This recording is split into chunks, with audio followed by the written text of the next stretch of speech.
This is Life Lessons, the Gintama Manga Cast, episode 49. I'm your host, Colton, and we are a podcast dedicated to not only just talking about Gintama, but Gintama through the manga, also through the old Viz Media release. And with me today, I have my special guest, Doctor, from the Ass Backwards Anime Podcast and Just a Gintama Podcast. Doctor, how are you doing? I'm doing well. Nice to be back. How long has it been? I think it's been about a year, actually. Like, you're willing to have, like, Josh over so many times and don't even bother calling me the guy that gave you your big break. Not even during your freaking 2-year anniversary. Wow, how nice of you. Okay. Well, I'm not bitter at all.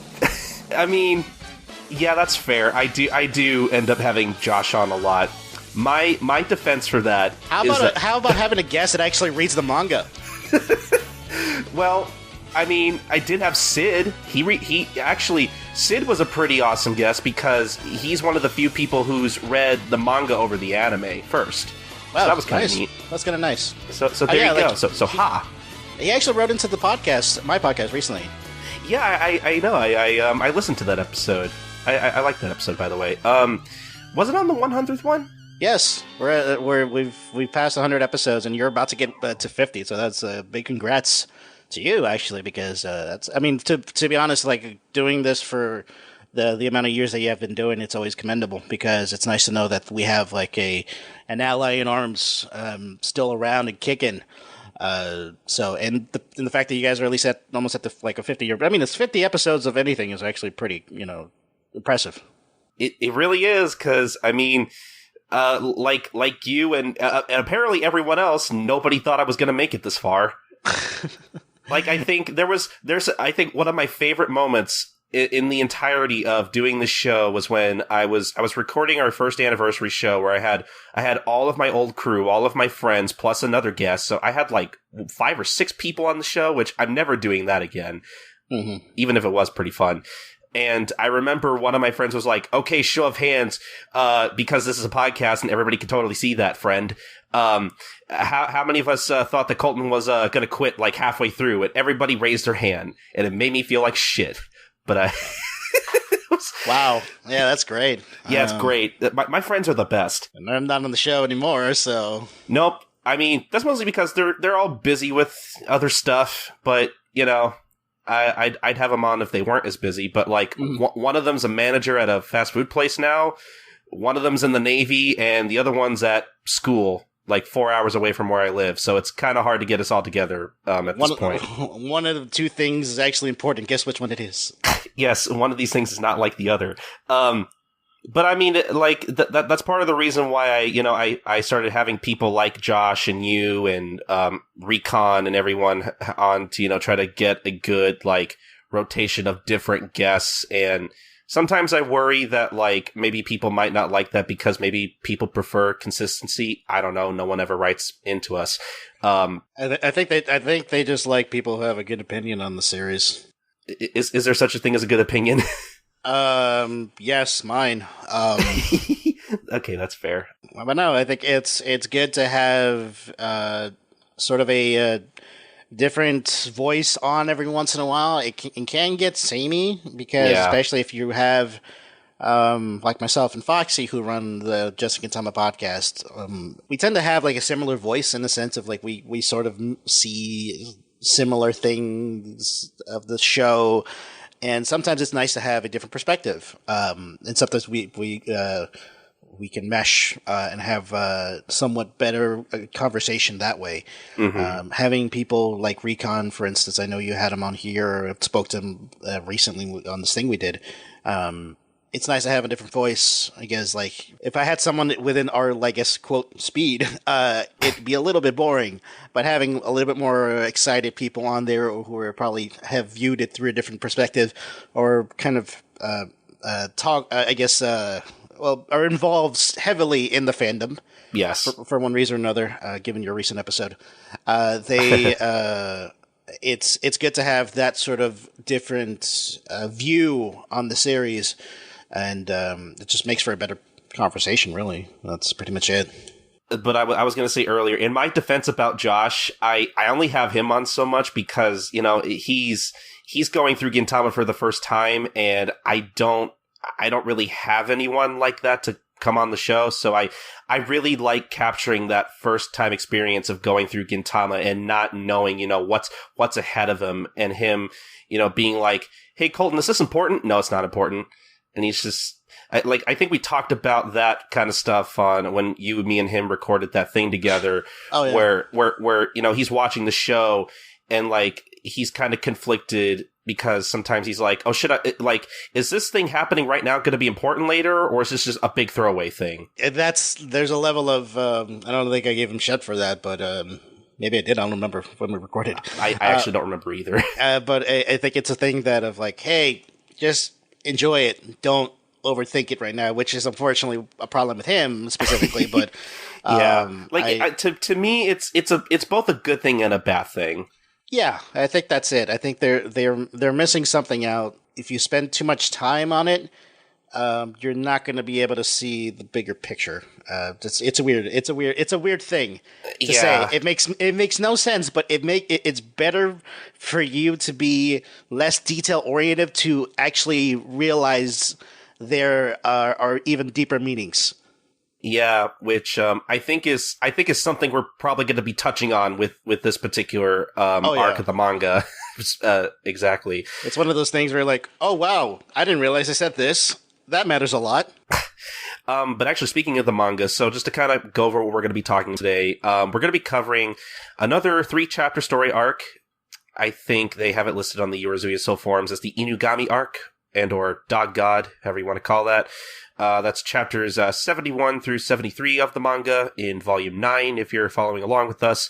And then we're going to be talking about each chapter title in the life lesson segment, like always. And then go over episode 45 of the anime in the anime manga comparison segment. And I think that's essentially the show. But I feel like before we go on to the manga, we should probably talk about some things that happened. Just kind of briefly mention them, like, because I'm sure people have listened to the last 2 episodes I put up by now. The first one with Josh and Nada, and then the one after that with Bomber D. Rufy, the guy who kind of translates the thing for us every week. So, like, the thing is with the show is, like, I think I was talking about this with you off mic. Like, I may have, said some things that I may have said something like, hey, Gintama's never going to get a dub. Joke's on me. It's getting a dub. It's getting a proper release, which is strange. And, like, I briefly mentioned it in, like, a little intermission in one of the last 2 episodes I did, but I feel like it's probably worth mentioning again that Crunchyroll is not only doing, like, proper home releases of, like, DVD and Blu Rays, but, they're also going to be bringing out Gintama of all things, and they're actually going to be dubbing it in English. Yeah, some time ago there was a word about a dub being produced in Canada. Yeah, this was something that people, if you're not aware of the way that they have Canadian television over there, most of the time they do have to have like a sort of like, you need to have, it has to be this % Canadian to be allowed on television kind of thing. So for things like dubs, that counts.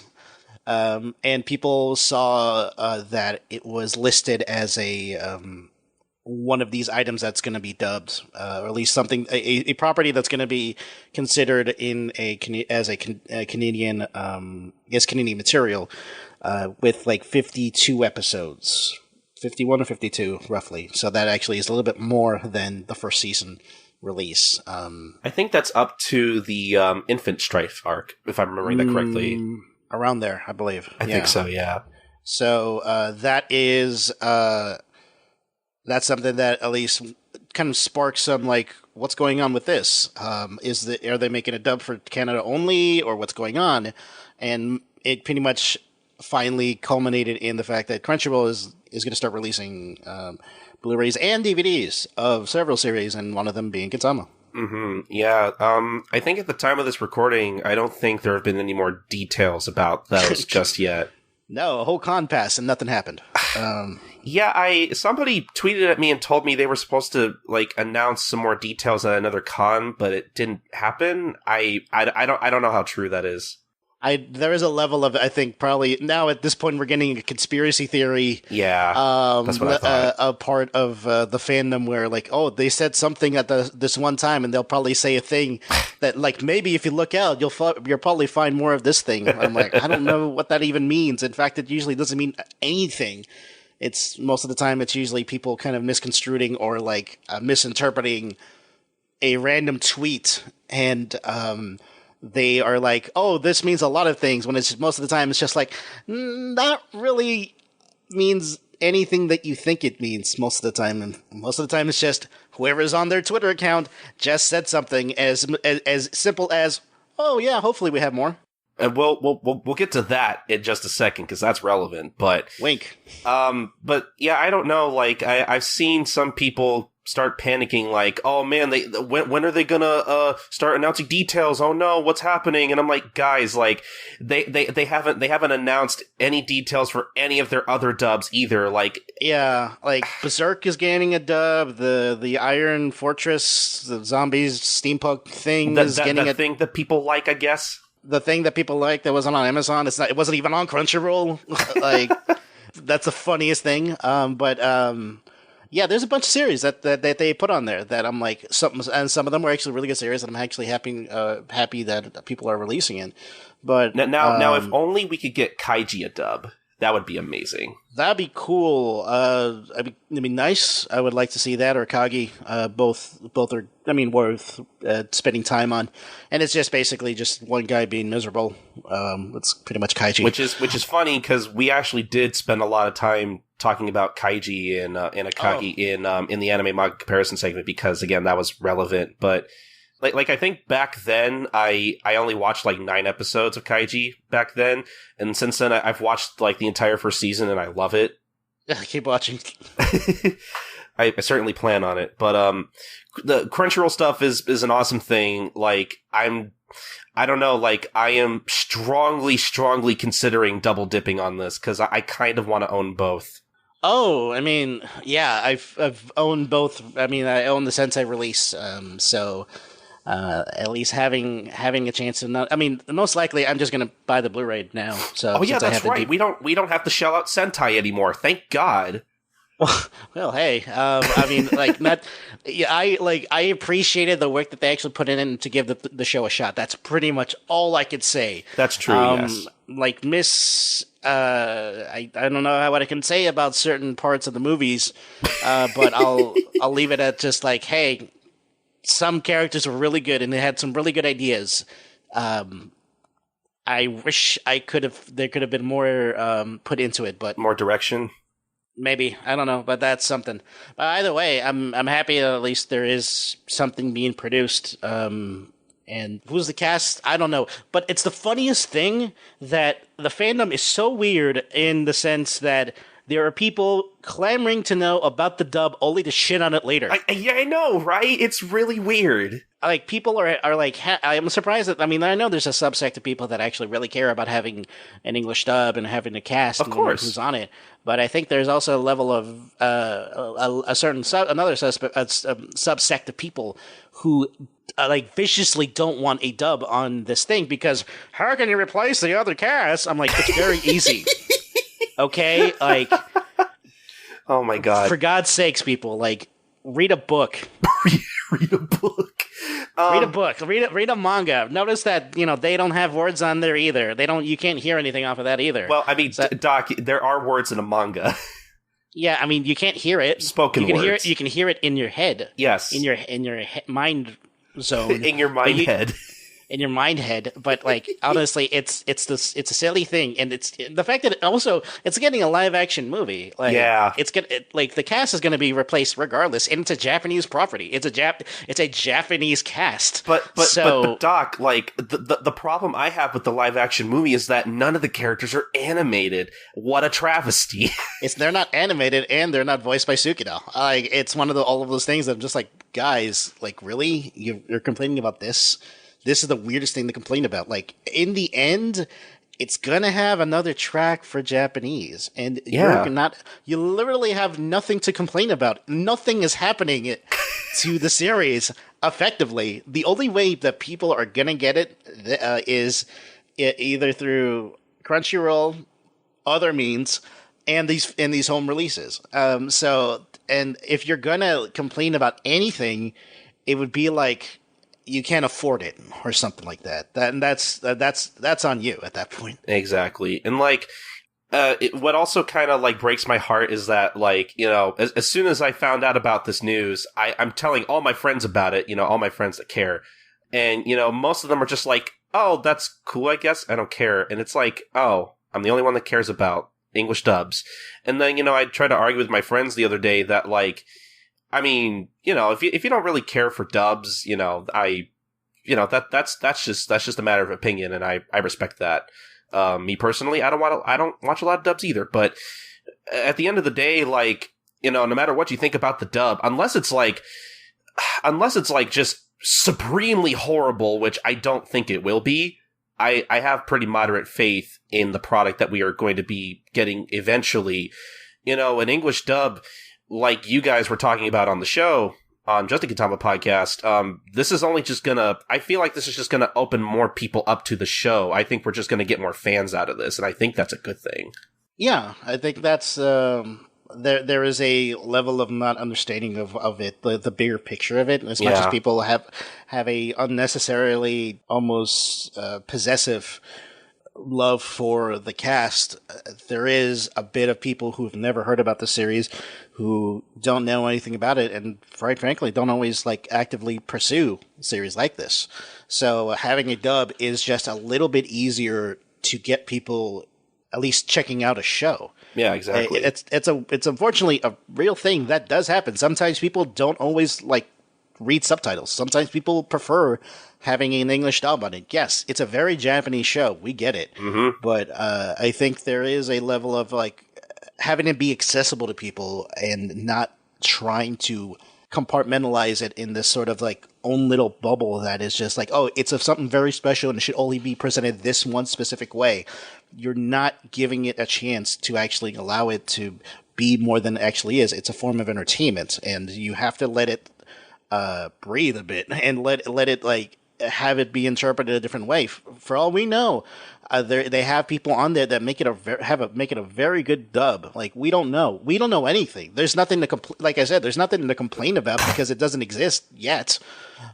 So if you're there waiting for it to say, oh, it's going to ruin the show, like it can't ruin the show because the show is still there. Like that's the thing. Like you're not going to hear it. You're going to choose not to hear it. You're going to switch the track immediately before, like the moment you turn on the DVD or Blu Ray. Like it's like, what is there to complain about? Yeah, I don't really understand it either. I mean, at the end of the day, is whoever they're going to cast for Gintoki in the English dub going to sound just like or give a better or just as good performance as Sugita? I don't know. Personally, I don't think so. But, you know, at the end of the day, like, that doesn't really matter. What matters is that the dub has good direction, first. And second, that the dub, as long as the dub stays true to the characters, and, you know, and it doesn't try to mimic the original actors, then, you know, I think that's all we can hope for. Yeah. It's as simple as that. I think if they kind of just see it as a property that is supposed to be funny, then really that's all that matters. Like, it's supposed to be just like hey, here's a fun comedy. And if they present it that way, then that's good. I do have my worries about how they're going to, like, you know, localize certain things, but again, yeah. I trust Crunchyroll to know what they're doing. Yeah. If they hire good people to do the dub for this series, then okay, cool. Yeah.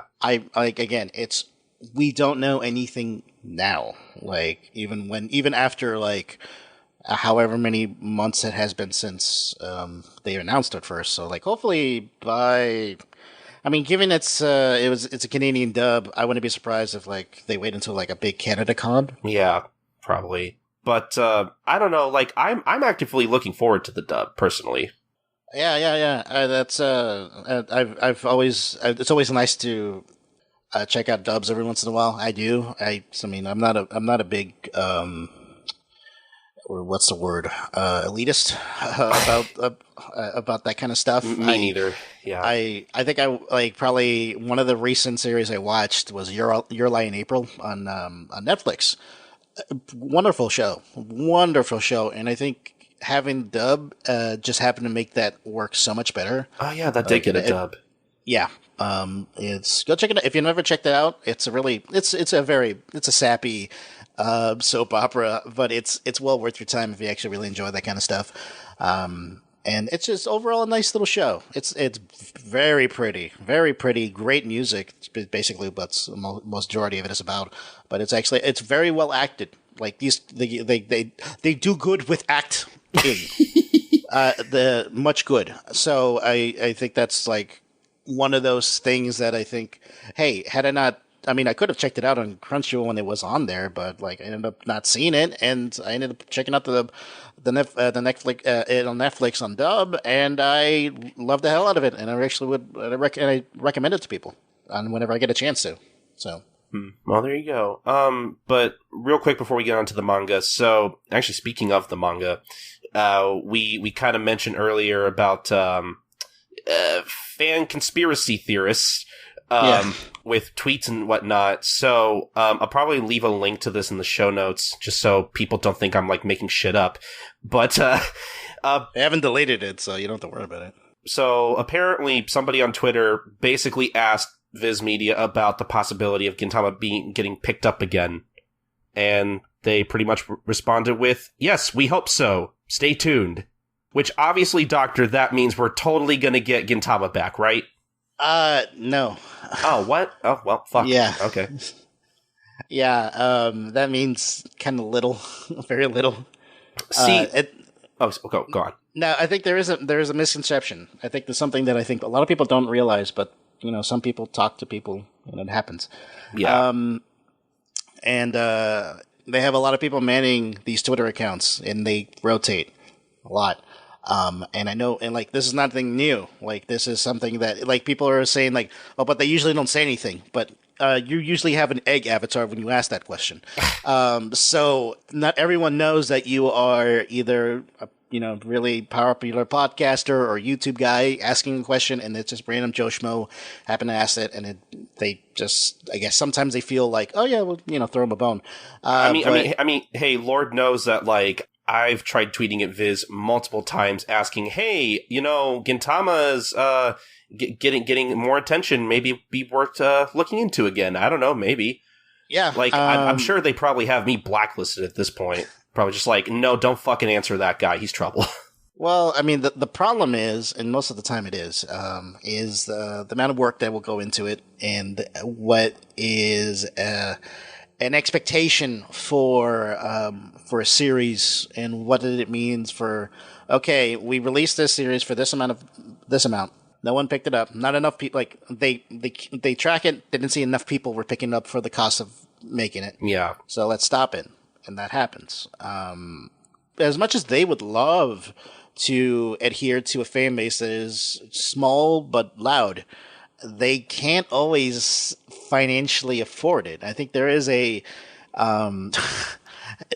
surprise. This is a business, and and it's a sad fact that I know that there are people on there that are that enjoy the series, like actively enjoy the series. But I'm sure people have asked this question before on multiple forums, whether it be their official Jump podcast or in cons or on Twitter. Like, they respond. Like, hey, shocker, they respond sometimes. And most of the time it's like, well, we don't know. We don't really know if we're going to decide to do that. It was very tough on an editor when they were doing it. There was I think they had like multiple editors on that, if I remember correctly. Hey, surprise! It's a very tough series to translate. You can probably talk to. You could talk to B about that. Yeah. Yeah. So there is a. You cannot judge it based on one tweet. It's nothing. I've multiple times have asked different representatives and different people at times, and like most of the time it's just well, we're not sure yet, we're looking into it, we'd love to. It's most like, hey, there are fans. Like, there are fans of the series. Like, don't think that there's not. Don't think that it's just it is a corporate machine, but don't think that like the people aren't people in there are not also fans. It is a problem of we just do not have. They just don't have enough either resources or time to be able to the time spent on releasing all of this series, this new series, quote new. Would that benefit more than, let's say, releasing more of this new popular series that has just started? Yeah. The thing that I would just honestly try to.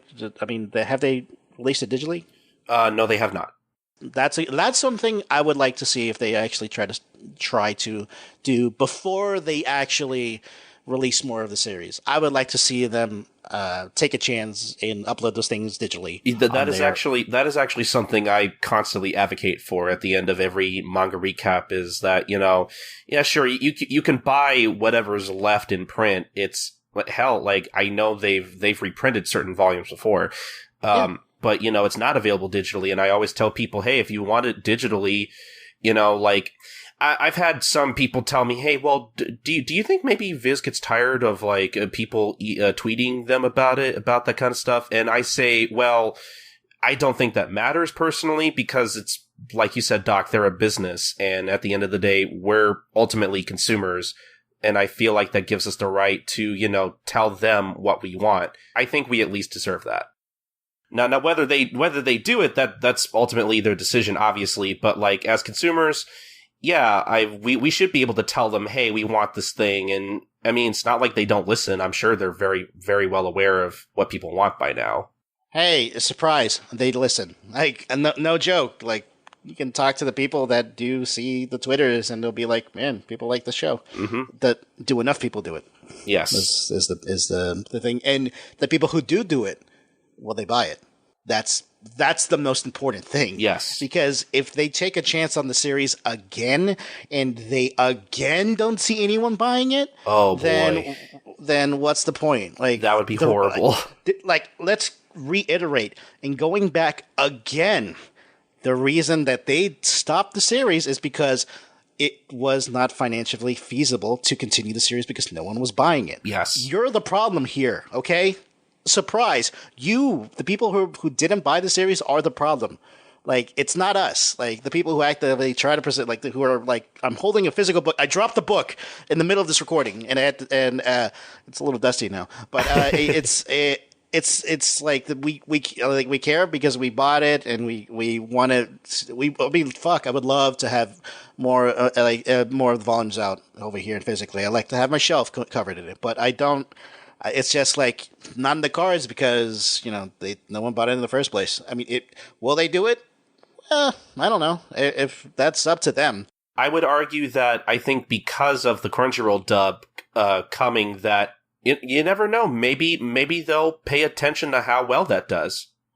Yeah, that is true. They do. I feel like they won't have numbers, but I mean, yeah, but I still feel like that could possibly. I feel like that.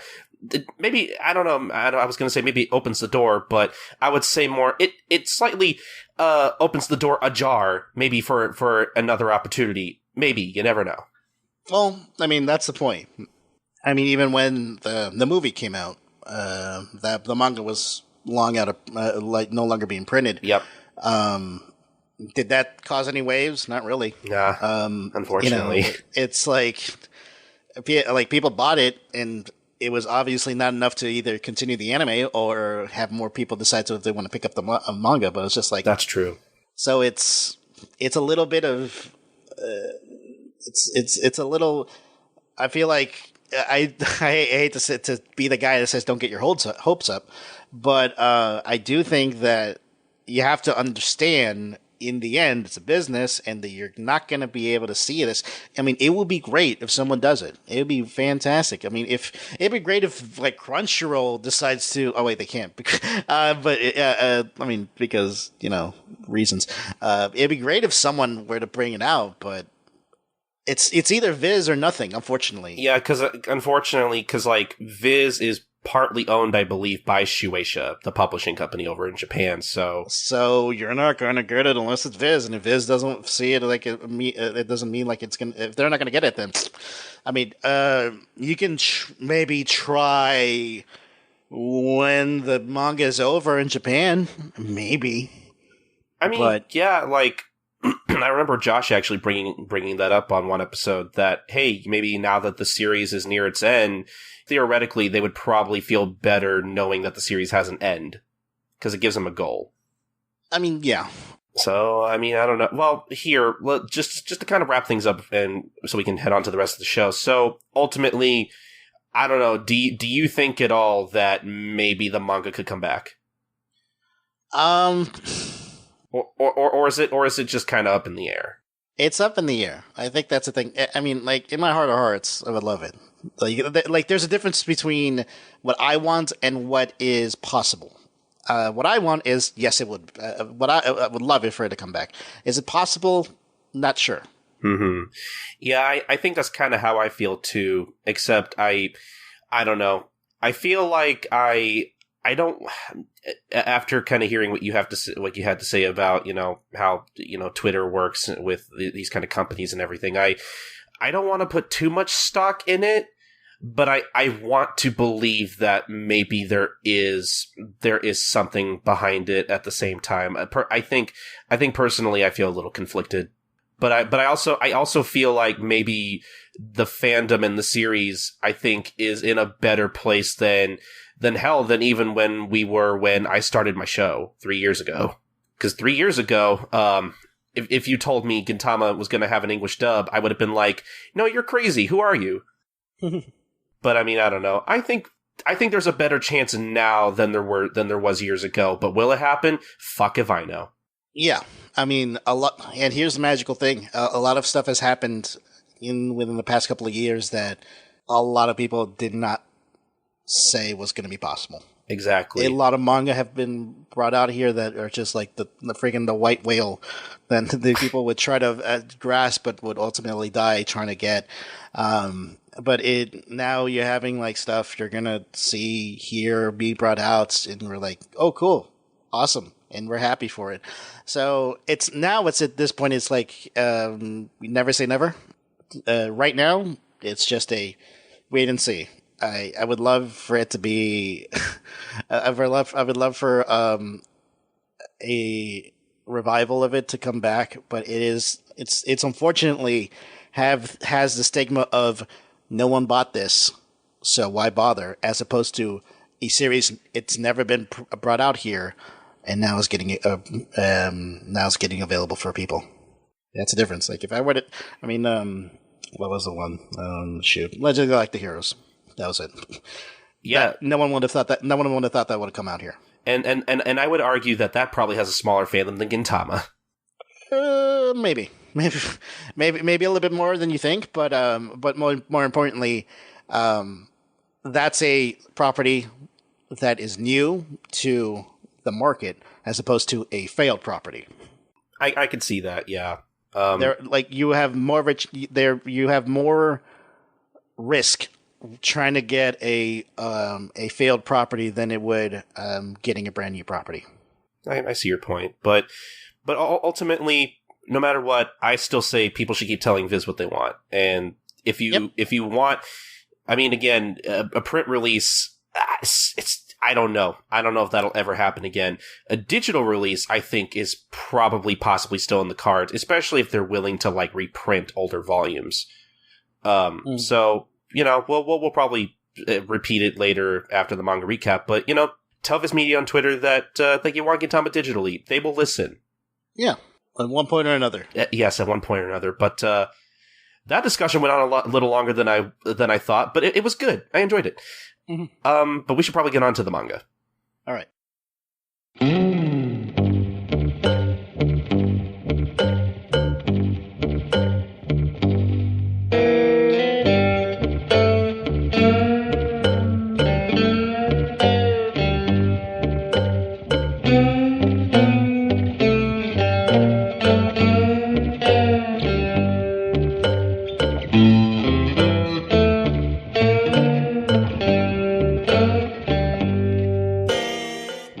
This is the manga recap for Chapter 71, Stop Drinking While You Still Feel Good. And actually, before we even get on to the manga, I thought it was worth mentioning, I guess around this time, maybe even earlier before this chapter, before this arc, Gintama had its first popularity poll. Oh. Its first character poll. Baby's first character poll. So, I don't know how much time we really want to spend on this, but I just thought it was worth mentioning some of the results here. I think the thing that like sticks out to me the most, that like kind of hit me like a ton of bricks, is that Takasugi landed in 4th place with 1,500 votes. And now just think about that for a second. He's only had one appearance so far. He's literally only appeared once, and he's already like 4th place. I don't know how that works. Hey, surprise! It's gonna happen a lot. I mean, yeah, like that kind of thing does happen a lot, but it's like, I don't know, like. I think it's mainly because you know that he's gonna be an antagonist, and I think they just like people find that sexy. So that's true. Yeah. I mean, the fact I'm actually surprised that Yamazaki is up so high. I know. I was really surprised by that too, because I'm pretty sure like his rank like slowly decreases over time, if I remember correctly. Yeah, to the point of I was trying to actively find him in a recent poll. Oh my god. Yeah, like I wonder how Yamazaki got so high in this first poll. Like, it's the fact that Katsura is below Yamazaki is more, for me, the funniest thing. That is really, that's kind of baffling, really, if you really think about it. Yeah, the top 3, technically the top 4 stay the top 4 for like a good while. Yeah, pretty much. I mean, I think really like the top 10, I would argue. I wouldn't say usually stays the same completely, but is mostly consistent. With the exception of like Kondo and Sakamoto. Mm-hmm. Cause like, spoiler alert, Shinpachi is gonna stay in 8th place for like every character poll, and I don't know how that happens. It's rigged. I think. Exactly. I prefer it that way. I prefer the fact that it ends up that way. I believe, if I remember correctly, usually Kagura and Katsura usually switch between like 7th and 6th place, but I think they're usually always definitely in like the top 10. Roughly. Well, just the funny thing is, like, this character poll is like only like 30 people in it. Is probably the smallest. I never like. Trust me, if you were to try to put in the most recent character poll, you'll need like half of this manga to fill it out, because they went all out for that one. Yeah, as the series gets longer, like, the character popularity polls from here on out are going to be filled with like super extra minor characters that you may or may not remember, and that may have like 10 votes, maybe. Yeah. I'll watch this character poll in 10 years, and you'll be surprised. I'll just say that. Oh, I just noticed that Kimiko, or Hammy, is in 21st place. Yes. That's man, she got so close to the top 20. And then I don't know how that happened. And then Paco and Zurako are tied for 27th place. That's pretty good. Yes, alternate versions of the same character. That happens a lot in a lot of the later polls too. Just Away is 19th place. Yeah, and above Sachan. Yes, which I think happens in the next one as well. But below Hada. That's got to be embarrassing.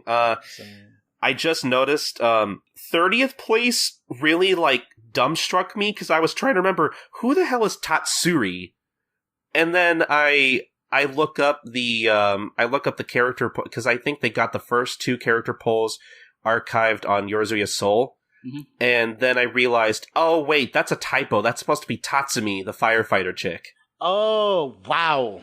Yeah, so that's a typo there. Thanks. Thanks, Viz.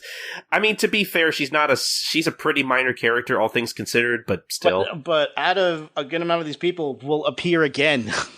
This is also true, yes. But character popularity polls aside, we should probably get onto the manga. Yeah. So basically, we start off with Umibozu, and we're basically getting caught up on his adventures. Mm. And a lot of the narration boxes here are basically just his letter to Kagura, starting some small talk, asking her how she is, letting her know that, all of his hair follicles are dead, but otherwise I'm okay. And he also talks about how, he's just kind of going through space, and he just kind of happened to end up in like some kind of Star War or something. Yes. I really love this panel of him facing off against, not Darth Vader. Yes. And I love this exchange. This is one of the few things I really want to read word for word. Darth Vader, where's your lightsaber? Ubibozu, I don't like lifesavers, but chish. Can we do that line again? Mm-hmm. I think, honestly, the first time I read that I think that made me laugh more than it should have. Because that's such a, it's not like I've never heard that joke before. And essentially he just goes on and on and on, and, he starts spending time with Darth Vader, talking about, his daughter and how she's studying abroad on Earth and all this stuff. And, we cut back to Kagura, and as she's reading the rest of her letter, and Umibozu is concluding his letter, saying, "Goodbye, I'll write again soon. P.S. I forgot to tell you something. It's about that dog that you're keeping." But before he can finish that sentence, while Kagura is sitting in her closet room, she hears a scream. She runs to the next room, and she sees that Shinpachi is freaking out over something to do with Sadaharu. It's probably nothing. Oh. Except their table's broken, so that's unfortunate. That's not a good thing. Nope. That's not a knife. But then we get to our title page here with Kagura and Sadaharu. Kagura in a very nice looking like floral Chinese dress. Also a lot of cats around here. Yeah. I wonder about that. Given I can't really tell what this is because I don't think obviously it's on Earth, because for a second there I was like, oh, is that her own planet? But then it's just like, wait, no. If it was, there wouldn't be so many cats. But it's a nice little dress she has. It's cute. Yeah, it's just a pretty standard but cute title page of her and Sadaharu. Sadaharu looks cute as usual. Mm-hmm. Though I personally would like this looks, to me, this looks like hell because I am allergic to cats. I am also allergic to cats. I'd rather not go in that similar situation. So then again, I'm just allergic to pet hair in general. It's the worst because all my friends have to have like either like 2+ pets, and it's always the worst. Minimum. I'm not even kidding. Like, I think I was over at a friend's one time. We were just kind of doing whatever. I think we were actually playing Mario or something on was it on the SNES? I don't know. She still has a lot of old gaming systems. That's not important. Mm-hmm. We were hanging out doing whatever. She literally has like 3 cats, 2 dogs, a rabbit, 3 hamsters, and I think an iguana. Wow. Yeah, I don't know how she can afford to pay for all of her pets' insurance, but whatever. I don't know either. I think that I understand when there are people who actively really love animals, and trust me, I know one close to me that is obsessed with them. There is a level of like, we have to start to really, really think, what is it that we can afford before we start to go crazy? And I feel like at most a dog, maybe 2, and that's it. Is probably the only thing I can reason with at this point. Oh boy, yeah, like I can't. My family always. I feel like sometimes my family hates me because like my sisters always want a dog, and then they forget. Oh, my stupid brother has to have allergies. Oh, whatever. But anyway, could you continue for the next 2 pages here for us, please, Doc? Yes, I can go from here, and it's Gintoki coming back from Long Bender, and saying, "Oh, it's he's sick and stuff," and someone like, "Can someone give me some strawberry milk to wake up?" And he's just like, I don't know how that's supposed to help. I think it'd be the opposite. Like, at least when I'm sick, they kind of like, I know I've been told to be like, don't drink any milk because it will just fuck you up. Yeah. So I was just like, that's the opposite. And then again, like, I have not had strawberry milk specifically in a while. I kind of want some now. Gintama, I think, was the reason I started drinking strawberry milk again, because I used to drink it a lot as a small child, and then for a while, for some reason, I was just like, "Ew, strawberry milk's gross." It was probably because I drank so much of it that I got sick of it. Yeah, I think the strawberry, the Quicks, the Quick, is that what it? Strawberry Quick, Nesquik, the Nesquik. The strawberry Nesquik was like the thing that I would love to have as a kid. Me too, yeah. Or if it's just like you can do a syrup thing, so I would like stir it in on my stuff. But no, yeah, that's I guess nowadays, like every once in a while, I do see one like a Nesquik little like a bottle. If I go to like a CVS or Walgreens, like a convenience store for those outside of the States. My God. I want strawberry milk now too. Yeah, now at the end of this recording, I'm going to CVS nearby and have strawberry milk. Me too. Okay, so and he knows like, oh, it's pretty much quiet in here. No one's saying anything. He's kind of yelling, guys, I got to take a bath and flush the alcohol out of my system. And then he crawls to the next door, and you see a big ass Sadaharu, essentially swallowing Kagura and Shinpachi there. Oh no, which he's eating people. Yeah, not a good thing. And then the thing is, and he's grown in like double size. And Gin is like, "Wow, I clearly had drunk too much." Yeah, this is like the part of the show where you see like a bum on the street, and then like they see something really, really like weird, and then they just like dump their alcohol out.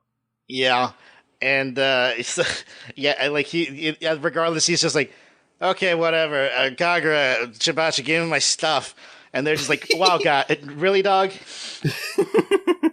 What the hell's wrong with you? You not see what's actually happening? He's like, shut up! Oh God! Like, stop yelling! Just my head. Oh, and they're just like, you're drunk, are you? Oh God! Oh boy. And then on the next page, Sadaharu is drinking out of a giant bowl. He's drinking strawberry milk, and Kagura's just like, oh man, he loves strawberry milk. Calms him down, and at least his personality hasn't changed. He's just as playful as ever. And Shinpachi's like, yes, he's playful. Also, he's going to kill us if he plays with us. And basically, Gin isn't really worried about anything. Basically, he's being very self-centered, like always. Mm-hmm. And Shinpachi's like, dude, come on, like, focus. And Shinpachi, Gin is basically like, hey, well, maybe you guys are putting too much calcium in this diet. You should never underestimate calcium. And Shinpachi's like, yeah, sure, whatever. And basically they're just like, what are we going to do about this? We can't keep an animal this size because, could you imagine all the food costs? And, they basically just argue about that. And, but, they just keep talking about how hard it's going to be to keep Sadaharu while he's like this, while he's this size. It's just going to be very inconvenient overall. And Gin's like, "Hey, don't worry, guys. I just happen to have this thing. Hey, ta-da! It's a dog translator thing called Wolf the Heck." I feel like that was probably a pun somewhere. It's Wang Xia Korea, something like that. Yeah, something like that. It's something like that. And basically, he's like, "Oh, hey, with this nifty little gadget, we can understand whatever Sadaharu says." And Shinpachi is obviously like, where did you get that? And Gin says that he got it from a guy at a bar yesterday. He traded it for he traded some edamame for it, which I had to look that up because I didn't know what the hell that was. Oh, you never had edamame before? No, and apparently edamame is just soybeans still in the pod. Yeah, they're actually pretty good. Like, there's a cafe I go to every once in a while that they just serve edamame. It's kind of like basically like an appetizer, if you want to call it that. Oh, okay. That's cool. You can use it for like a bunch of stuff. Actually, sounds pretty good. But anyway, Gin comes up to Sadaharu, and he's like, "Okay, let's try this thing out." So, Sadaharu, what happened? And basically, Sadaharu just stays silent, and Gin's just like smacking him on the face, like, "Hey, come on, say something!" While Sadaharu smacks him back. Which I feel like, I don't know if this is really important or not, but like, I feel like the proportions are a little off here on this page where, like, because I feel like, I know Sadaharu is big, but like, I feel like Gin looks a little too small. It's compared to Sadaharu in like the bottom panels? Yeah. I mean, I feel like once I saw it like in motion, I feel like it made sense. But yeah, I feel like in the anime it didn't look as weird to me. But again, that's just me. By the way, he smacks the hell out of him, which apparently translates to that hurt. I'll call the SPCA. Uh-oh. I guess that's the Animal Rights Protection Services. Pretty much, yeah. Yeah, so he's just like, what the hell was that for? And then Kagura's like, hey, come on. It's like, obviously you have to be a lot more nicer to him, so let me try, because obviously he likes me more than you. So Kagura asks, like, hey, how are you feeling? And, he does like a little woof. And then it says, more than the readers only who only ranked you at 7th. Obviously referring to the character poll we just talked about. Yeah. Like, are you okay? Like, do you like me? I think that's good coverage. Like, how much do you like me? More than the readers. Which is just like, oh, you asshole, I'm going to kill you. And I love, even, again, like a little bit more fourth wall breaking, how Shinpachi mentions, like, I only made it to 8th. Yeah, you got nothing to complain about. Yeah. But then, so Shinpachi is just like, well, I mean, I take care of him the most, so obviously he likes me more, so Shinpachi's like, hey, you think you will talk to me if that's okay? And then he does, Sadaharu does a little arf, which translates to, sure, you take care of me when you're not obsessed over that stupid girl singer, or being the butt of everyone else's joke, you pathetic fool. It's a very unnecessarily long thing inside of that little arf. Well, clearly he spends too much time with Shinpachi. Yeah, clearly. It's just like, oh wow, you suck, you're the worst. And like, also, why are you making fun of me anyway? So they, at that point, everyone just starts stomping on this like little device thing, and it's like, whatever, screw you. And then suddenly Sadaharu starts feeling something. Yeah, he starts feeling weird, which I guess the translator device picks up on, and it says, "I'm suffering." Oh, and everybody's usually they're pretty much like, "Oh, that's bad." And Gin's like, "Yeah, I know. I'm suffering from a hangover, guys." And then the translator thing picks up on Sadaharu again, and it just says "help" in all caps. And they're like, "Yeah, that's even worse." And Gin's just like, "Oh, you need help? Like, what about our house you're destroying?" And they basically look back behind them, and they like Gin makes a little like weird fourth wall kind of like fourth wall breaking joke about like the sound effects. I kind of wish I had B on now, because like I kind of wonder what that was like in Japanese. But anyway, so Sadaharu basically grows bigger, and there's a huge explosion, and everybody from the outside starts all the innocent bystanders here start looking at the Odd Jobs place, and basically Sadaharu's head is poking out of the roof. Oh boy. And they're all freaking out, and Sadaharu's howling, probably in pain. And then, as the screen slightly changes, I guess, we're basically transitioning into a live news report. Hey, look at that! Nice little transition. It's Hanano Ana. Yep, there she is. Hanano, the announcer lady, saying after apparently this it's been after 3 days the Sadaharu has been there. Oh boy! So it's just like, oh, they haven't even bothered fixing that at all. Okay, great. So well, I mean, to be fair, like, what the hell are they supposed to do at this point? Yeah, I mean, there's not really much he can do. It's just like he's kind of just stuck there. If anything, it's a good thing he hasn't grown bigger after that. Yeah. So it's pretty much everyone's just kind of like looking at him and just like wondering what the heck is it about. And you see her interviewing different people about like, yeah, it's kind of weird, it's scary and stuff. And you have I forgot his name, the monster guy, Hidoro, yes. I think she asked his opinion. He's like, oh, it's it's really cute up there. You can see it all up. And he's just like, anyway, I was just kidding. But what's wrong? Why are you crying? That was just a joke. That was just a joke. No worry, I'm not going to eat anyone. It's okay. It's like there is a level of timing that works with that a joke. You can see that she's interviewing Hijikata, who is just like, I don't really know how to live here. I'm just kind of walking around. And I think she even mentions like, "Wait, why are you smoking? It's against the law to smoke." It's like, I'm just standing here. Yeah, see, I'm not walking. Aha. Then it's like Kathy's interviewing Catherine, who's just like, they're such lazy asses about the owners and how Hanano like ask Catherine, like, how did you get into here illegally? It's like, you want me to kick your ass? Huh? Okay, so it's dumb little just. I feel like these interview segments work so much better in the anime, honestly. See, it's funny because I don't think they included these characters in the anime though. I was just realizing that as you were reading the pages. I was like, wait, none of these guys were in the episode. I think it's like they might have switched around some places. I feel like there was something like this or something. There was, but like they obviously keep all the interviews with like the odd jobs, but like I know none of the other interviews with Hidoro, Hijikata, or Catherine are in the anime at all. Yeah, I think that maybe they were, I don't know, cut for time, because it's tough because like if you look at it from like this perspective of like, here's 3 chapters condensed into one episode, it's kind of tough. Yeah, it really is. Yeah.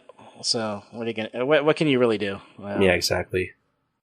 So yeah, it's at that point they kind of she ends up trying to say like, well, obviously this thing is a nuisance to everyone else, and what exactly who exactly are the owners of this thing? And so she tries to interview Shinpachi, who's up there, I guess, like either trying to feed Sadaharu. It's like, hey, I'm from Edo tonight. You think you can talk to me? It's like, are you the owner of the dog? And you see Shinpachi with a mosaic over his face. He's just like, hey, get the camera off me. What the hell are you doing? And then she's like, she's like, do you know that this is really like inconvenient to the neighbors and stuff? It's just like, and Shinpachi's like, oh my god, I'm so sorry. It's just like, you could do more than just, say you're sorry. Say anything else besides it? And he's just like, keep saying I'm sorry. And then she's like, all right, let me just move on to someone else here. Hey, you. And it's Kagura mosaiced out as well. And he's like, owner B. It's like, hi, I'm Hanano, I'm from the team. And she, like, Kagura's like, oh, it's you. You're making us look bad again, aren't you? That's what the media does. He's like, go away. And she's like Kagura is there, like, airing out one of her futons, and it's like, go away. And like Hanano is like, I'm not really going anywhere, but okay. It's like, and then it's like, I think Kagura's like, Hanano is a liar. And she's like, no, I'm not. I think in the anime, Kagura like mentions how like she's having an affair with the news anchor. Yes, I thought that was a nice little touch. It's pretty good. But then as we continue with the report, owner C, aka totally not Gin, rides by on his scooter. Still with his goggles, I just noticed. Yeah, I think they remembered the goggles. I kind of want to slowly keep tabs on like, at what point do the goggles disappear? Because I know they make a joke about that later. I think whenever doesn't have the helmet, I think it's usually only on the helmet now. Interesting. But Hanano is just like, hey, excuse me, I'm a reporter. Oh, I've been run over. Yeah. Those are her exact words. She lands face first on the ground. Holy shit, this woman. And Gin's like, well, what do you expect? You're just in front of my scooter. I mean, you were in the way, not me. And Gin, still with his face all blurred out, just walks up and he's like, oh, is that a camera? Here we go. And basically, we find out that his fly's down, which Hanano tries to point out. Saying, oh, it's your fly. And Gin's like, oh, sure, yes, I can answer your questions on the fly. Little wordplay there. I appreciate that. And then we just have an entire panel just like mosaics. And it looks, I don't know, like, it just won't make any sense because it's black and white, but like, I can imagine it looking flesh colored. And now I have like really bad images in my head and I want to get them out. And this was something that also wasn't in the anime too, that they omitted, where I'm pretty sure there's supposed to be a callback to the cockroach chapter, where the news anchor of The Edo had Prince Hada on to talk about the cockroaches. I don't know why they let him back on, because whatever. See, he's the only celebrity they can afford. Probably, yeah, the only celebrity who knows anything about weird animals. Maybe. But the news anchor just comments on how terrible these pet owners are. Right, Prince? Yes. Only stupid people should not be allowed to have pets. Oh, the irony. Yes. I thought that was pretty good.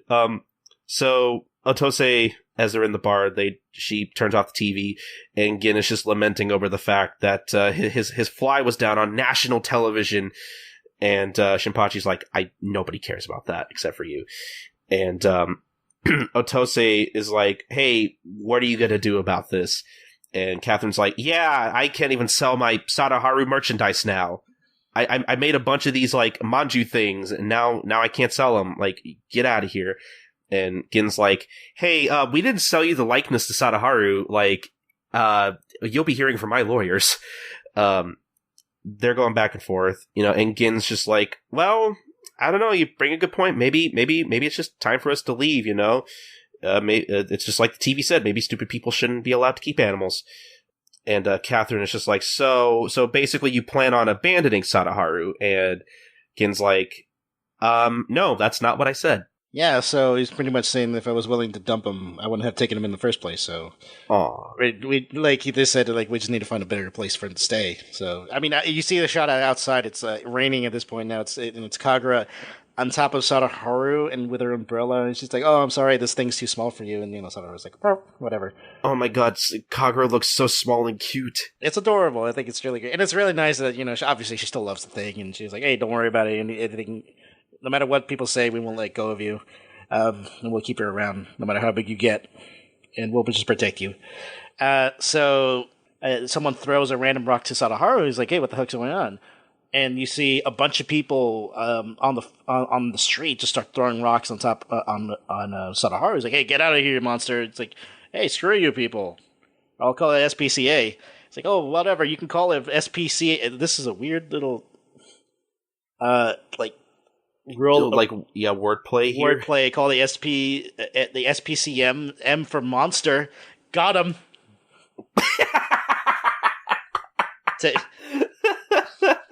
A clever guy there. Yeah, nailed it. But not as good as the older woman next to him. Yes, the SPCHM for hideous monster. Burn. Oh. Holy shit. Oh my God. I can't wait till they show up on the next Comedy Central roast. But first talk about they David gotta... Spade and Jimmy Kimmel and Lisa Lampanelli and Andy Dick. All those guys that we all know and love from those Comedy Central roasts. I can't believe they still do those. Andy Dick, it's like SPC D because you're a dick. Yeah, for dick. Yeah. Oh my God, Doc, we should go into comedy. Yeah, let's do that. Oh boy. But yeah, it's pretty much like you said. They just keep throwing rocks at Kagura and Sadaharu, and she's trying to defend Sadaharu, both physically and through words, saying that Sadaharu would never do such a thing. He may be big now, but basically now he's just as big as his heart. And you don't know anything about Sadaharu, and somebody throws a rock right at Kagura's head. Wow. And throws it hard enough to draw blood, which somebody's got a good arm. Mm-hmm. And they're like, "Oh, we'll kill you too." And it's like, okay, whoa, this is starting to turn more into just a neighborhood spat. This is getting really hostile. But Kagura falls on the roof, kind of hurtles in pain. And Sadaharu does not like this. Sadaharu looks very pissed off, and we basically see Sadaharu transforming, and while he's transforming, we kind of go back to what Umibozu, what Kagura was essentially reading in Umibozu's letter about the thing he forgot to tell Kagura. He says, it's about that big dog you guys are keeping. You should really dump it before it turns into a monster. Which he does. Sadaharu is a big monster now. He's very terrifying. What are the odds? Yeah. And that's the end of that chapter. Awesome. Do you have any thoughts about this chapter in particular before we go on? I thought it was nice. I think it was The bring around the letter, I think that was a nice little touch. The translator thing is probably one of my favorite little bits that they did. Yeah, I know they. It's a little. I'm not sure how obvious it is, or if Sorachi was going for this in the manga, but I know in the anime it's pretty obvious that it's like supposed to be a riff on Doraemon, and I thought that was kind of cute. That was the performance kind of added to that part. That and like seeing Doraemon's arm, in the shot there, that was pretty good. It makes more sense in that sense. Yeah. It was a fun chapter. Yeah, it was fine. I thought there was some funny gags in there. And other than that, like, it's nice to see, to see, I guess, how much Kagura cares about Sadaharu at this point. Yes, I think that's probably like one of the sentimental moments. I think it's her on top of a giant Sadaharu in the rain, with her little tiny umbrella, is probably like a very nice image and kind of really represents her. It's kind of like something out of Totoro. Yeah, it makes that's probably a good comparison. Yeah. But I think that's about it for that chapter in particular, and I think we should go on to the next one. Alrighty.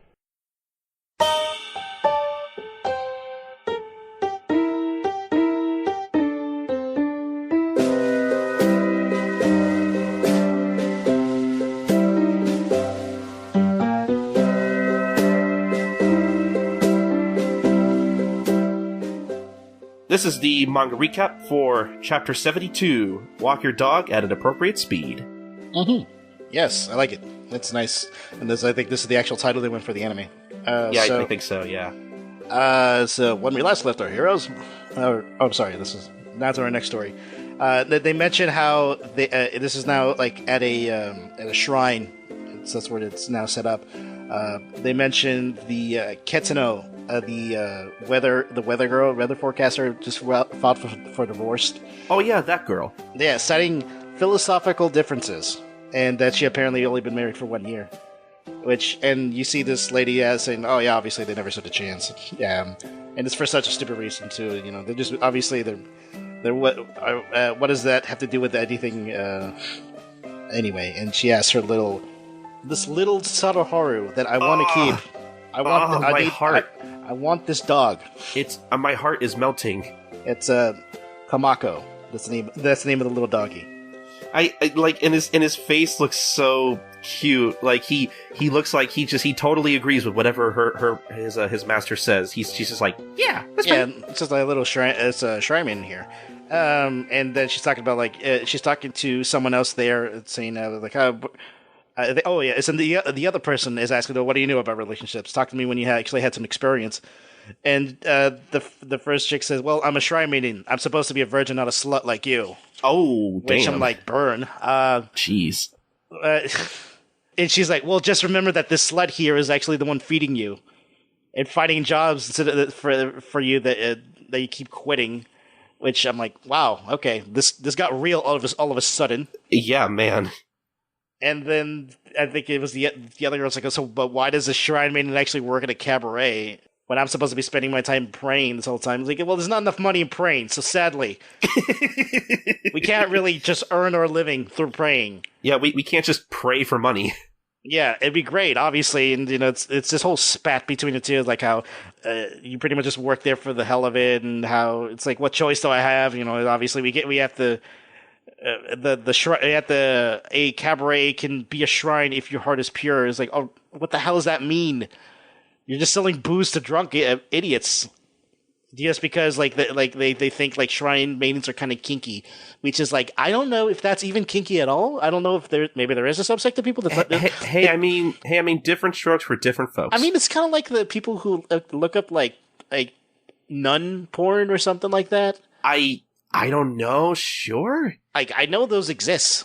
Yes, those do. Yeah. I sounded way too sure there when I said that. Well, yeah, I mean, if you sounded like, I think you were fine. But I'm aware of that stuff because it's a terrible thing. Either way, you see the little dog barking, and they're like, "Shut up!"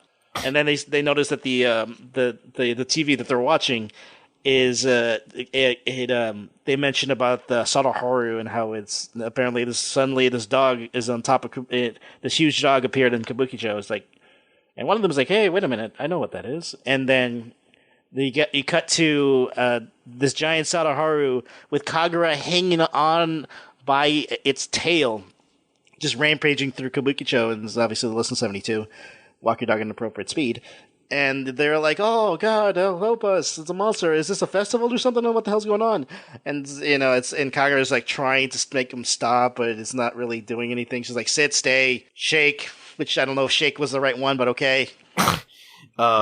Yeah, things are pretty much going to shit as Sadaharu keeps running down Kabukicho, and Kagura's just like, he's not even hearing me. Like, why is this happening? Gin, what should I do? As Sadaharu keeps running and crashing into buildings.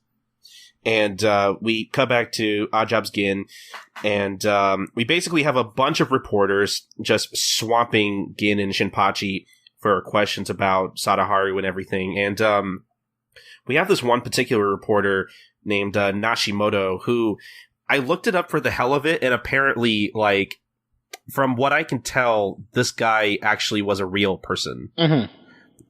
Apparently, like, the guy here with the very, like, because his face looks very distinct from all the other reporters. Yeah. And he's got kind of, like, very distinct eyebrows, and they joke about it in a bit, but, like, you can see, he has a mole right under his nose.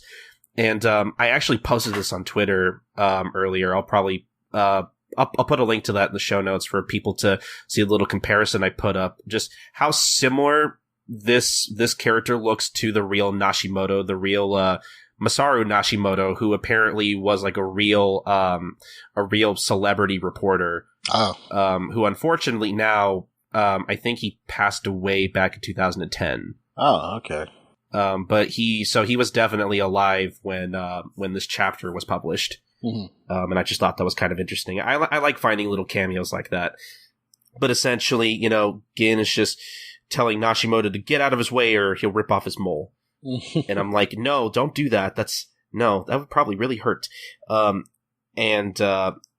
just keep trying to get through all the reporters. And Catherine's just like, hey guys, bring me back to your studio. I'll give you all the sweet deets, And Shinpachi starts choking Catherine and is like, you bitch, you are going to betray us. And Catherine's like, hey, are you getting this? Is the camera rolling? And Shinpachi is just like, again, we gotta just forget this shit. We gotta reach Sadaharu. And I like, you can, like, it's a very slight detail, but I think you can notice on Nashimoto that, like, there's a little bit of, like, blood on his lip. So I think his mole might have been ripped off, actually. Oh boy. And someone is singing a lullaby, basically putting the reporters to sleep. Mm. And basically they all fall asleep while Komako from earlier runs up to Gin and is very excited to see him. He's so cute. Holy shit. And the sisters, who we'll see in a bit here, comment that, oh, well, that's unusual. Usually Komako never acts friendly around anyone but us. Yeah. And we finally have the appearance of Ane and Monet. I wasn't looking forward to these manga recaps because I still have a hard time telling which one's which. I don't remember. I think Ane is the older sister, I believe. I think Monet is the one with the flute. Yes. So I think that's the only way to distinct them. Is like Ane is the one that works at the cabaret. Yeah, and I think I even noticed. I think they have slightly different haircuts too. Kinda. You can't really tell here because they have their goggles on, but I think you could tell later. Yeah, it might be slightly different, and I think like the eyes are a little different too. That's about it. Actually, yeah, I could see that too. Yeah. So, okay, yeah. So we have an appearance of Ane and Monet. Is like, oh yeah. They mentioned how they're the ones that actually had Sadaharu, originally. And they're the ones who made you keep that giant dog. That's the way she words it. And then this is a kind of an interesting situation, given many things. We didn't see what looks to be a weird area. We don't know what it is. And some hooded person, whoever, like just some people in costumes, saying how like, oh, is that an Inugami? It's like, oh yeah, that's it is. I didn't know they had any on this planet. It's in the one of the mentions how it's there to protect the whole. Yeah, because they're like watching a projection of like a transformed Sadaharu. Yes. So, and they mentioned how like, well, even if it's there, it's kind of too late. The hole's already covered, and it's like, oh, that's too bad. And I don't know, like, have these people made an appearance already? Oh yeah. These people, I think we can assume at this point, yeah, they're the Tendoshu. Yes, because we've it was around, I don't remember what chapter it was. It was around when because Kondo and Matsudara at this point have already met them. Okay, and they've been to their base, so the room, so the room is slightly familiar. Okay, so yeah, this is in fact the Tendoshu. So, what does that mean regarding that entire hole? I don't know. We'll get to that in a bit. Well, at least they're going to explain it more. So Kagura is still riding Sadaharu there, and then you see a police car coming driving in, and then you see it's Okita with a little what you call a speaker, megaphone. It's like, hey, what are you doing there, China girl? You know it's against the law. It's that there are laws against dogs speeding in this town. It's like, okay, fine, whatever. It's like, he's like, what? And she's like, what does it look like? I'm walking this thing, like. Like obviously this is a self-walking dog. Yes, clearly. She's like, okay, then fine. You're under arrest for hurting an officer's feelings. It's like, oh, screw you.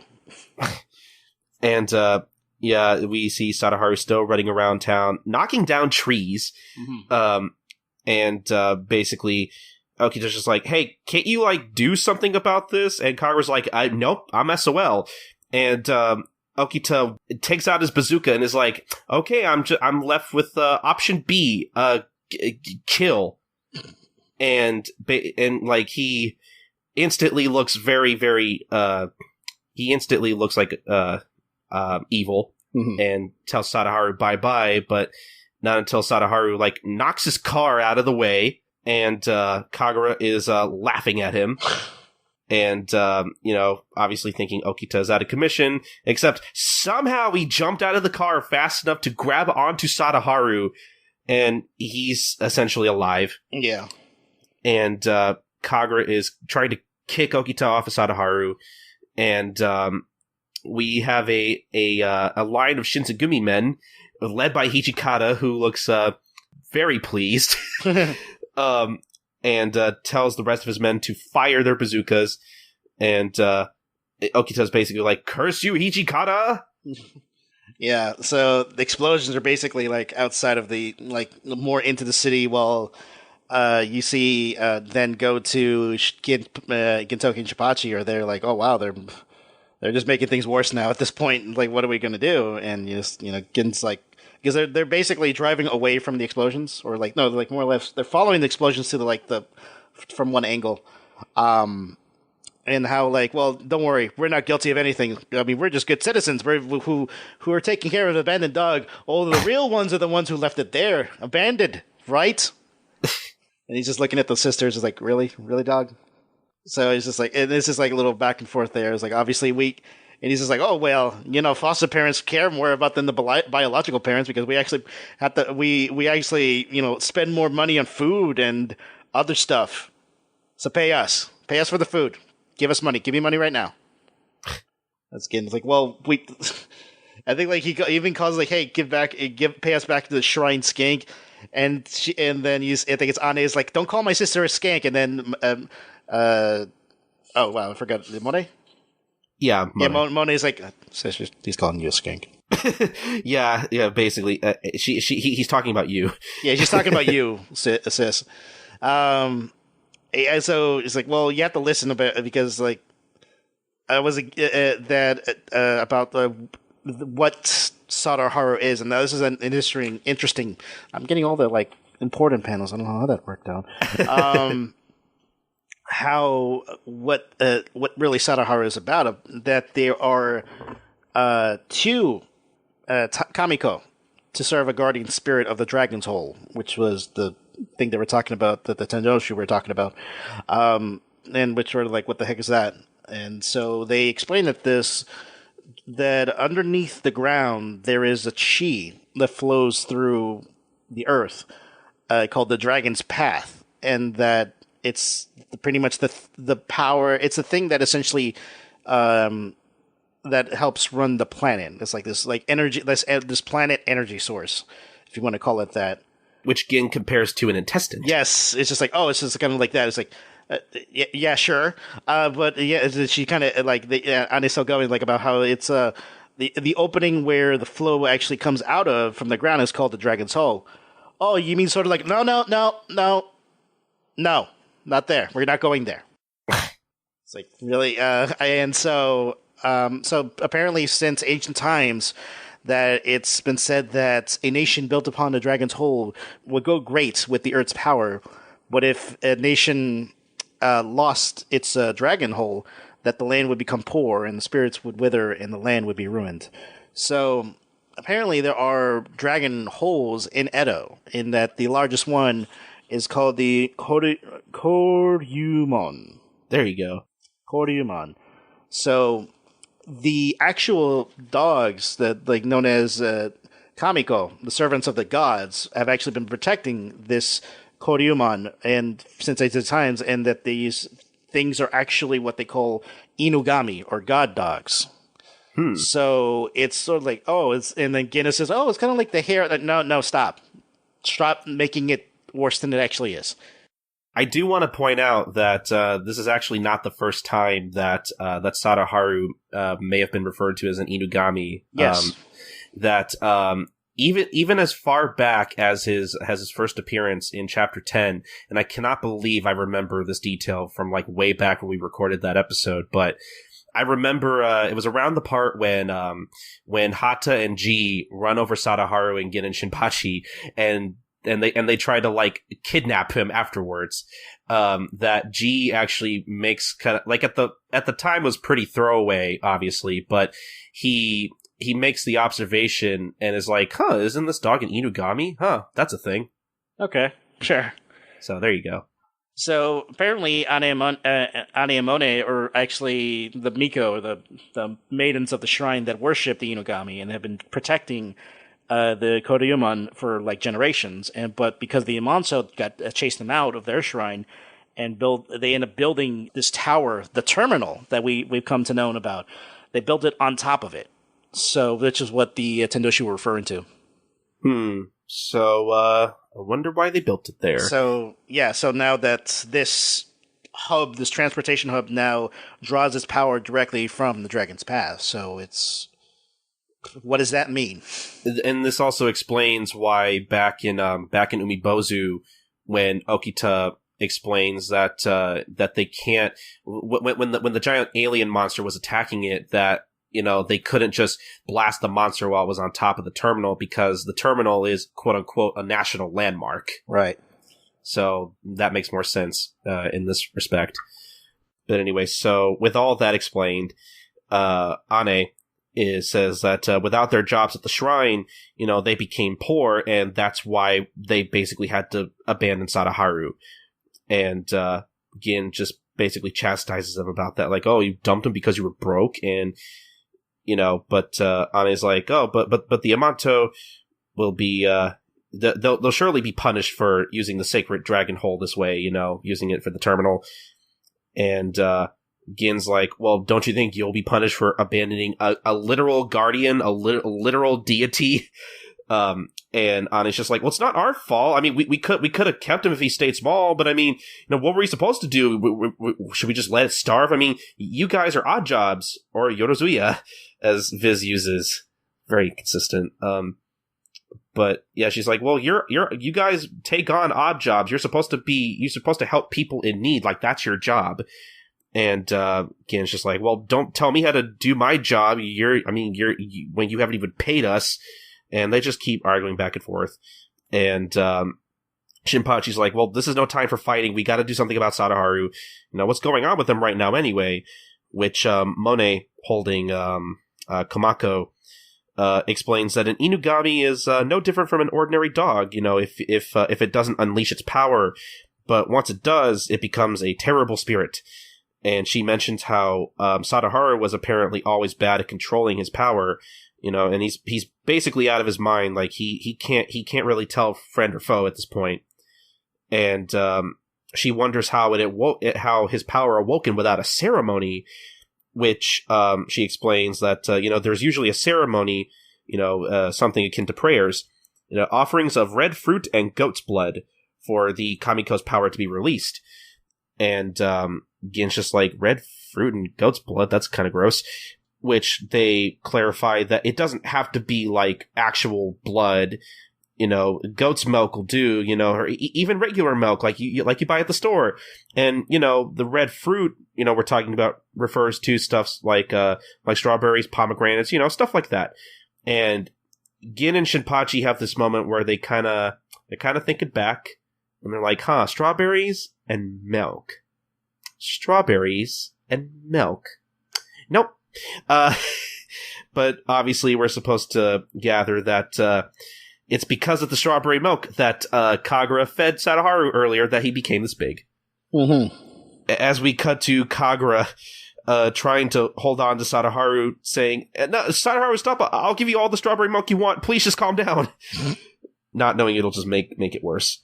And then we find out as we cut back to Hanano, who's doing more of her reporting, as we see Sadaharu and Kagura on top of Oedo Dome, which is where apparently the Aliens vs. Yakuza game is supposed to play. Which right. I guess that's also a game or a movie? I don't know. I think like I think there might be a baseball thing. It might be, yeah. Yeah. And we see Pichikata and Okita fighting, and Hanano thinks that they're fans, except they're not actually fans that are angry about the game. they're just like fighting each other there. Yeah, which we won't see any more of them. Yeah. But anyway, as Hanano continues her reporting, she states that if the game's called off, whoever owns this dog is going to have to pay for damages. Pretty much, yeah. So, Oh wait, no, that was... I'm sorry, that was your page. Yeah, I was just like, oh, oops. Let me get into this. I was like, do I let him keep talking or just... so yeah, at that point now it's Ame and Gin are like, don't worry, we got this, we'll stop him, don't worry. Yeah, speaking of damages, they land their motor scooters on top of her. Yeah, it's terrible. Yeah. So yeah, they're like, we need our money. We wouldn't. We have nothing else. At that point, it's like, oh, are those the owners? And then Kagura's like, oh, again, hey. And then she ends up losing grip of Sadaharu, and then he starts running off to the dome. And he's about to the monster. And you see Hanano is mentions oh, this is gonna attack the owners, but apparently they're not backing down. And at this point, Ane is just yeah, you realize that you got to buy us some time before we finish casting the spell. So, we pretty much just need a minute, and we should be good. And so he's like, and then Gin is like, Kagura is up there. It's like, hey, don't hurt him. It's gonna be, he's just suffering. He's going through some problems, but just as long as just don't hurt him. And then you see that Ane says hey, by the way, don't go easy on it. Even if you have to kill it, you may end up, if it's either you and him at this point. So yep, it's a dog eat dog, literally. Yeah. And then Ashi says that giant Sadaharu lands down, causes a big crater in the ground, and Gin's like, fuck that. We can't. You want us to last a minute? We're not even going to last 10 seconds. But Anemone aren't listening as they're trying to cast their spell, and they're both just like, shut up! Now we got to do this all over again. Which they're just like, now you guys are really pissing me off. And Sadaharu goes for the kill again as Shinpachi tries to roll away, and obviously he's a bit incapacitated. Sadaharu is running after him. Kagura does not like this, and then what happens? Yeah, then Gin actually blocks Sadaharu from getting Shinpachi, and then he swipes at him away, and Kagura's there saying, stop, don't hurt him, and Gin is about to hit him, but then he sees an image of basically regular Sadaharu, and he basically hesitates, and that's when Sadaharu smacks him down, and everyone's like, oh my god, and that's the end of the chapter. Yeah, and I like how Ane and Monet just don't, like, they look like they just do not give a shit about what's going on. I think they're just like, oh boy. I don't know. Any thoughts on this chapter in particular? I mean, aside from like a lot of the, because I don't know, I feel like maybe we should save our thoughts on the Dragon Hole stuff for the anime. Yeah, that's segment. Probably the biggest thing that came out of this. I mean, it doesn't matter now. No, but it's just kind of funny given the future. Yeah. Essentially, yeah, the anime handles this a little weirdly, but again, yeah, we'll save a lot of that for the anime segment because that's where it'll be most relevant. But other than that, I don't know. Like, I don't think this was a bad chapter at all. But like, I don't know what it was. Like, I was like out of the 3 chapters in this arc, like I guess I was kind of the most bored reading through this one, if that makes any sense. Because like I didn't think a lot of the gags were as funny, though they weren't bad. And then like, you know, there's a lot of like they go through like 2 pages, which, you know, it's not bad, but there's still a lot of like info dumping in the middle, and then like there's some action, but it's not a lot to really, like, leave an impression on me, I guess. I don't know if that's how I want to put it, but, like, I don't know. It was just, it wasn't a bad chapter, but I think out of the 3, like, I'm not a very big fan of the middle of this arc, I guess, comparatively. I don't know. I think it's, like, I mean, from a retrospective sense, this is a very interesting chapter. Yes, that I totally agree. Like, as a standalone chapter, it's literally an info dump. That's kind of all it is. I mean, there's a couple funny little gags there, but it's a lot of just here's talking. It's a lot of talking heads.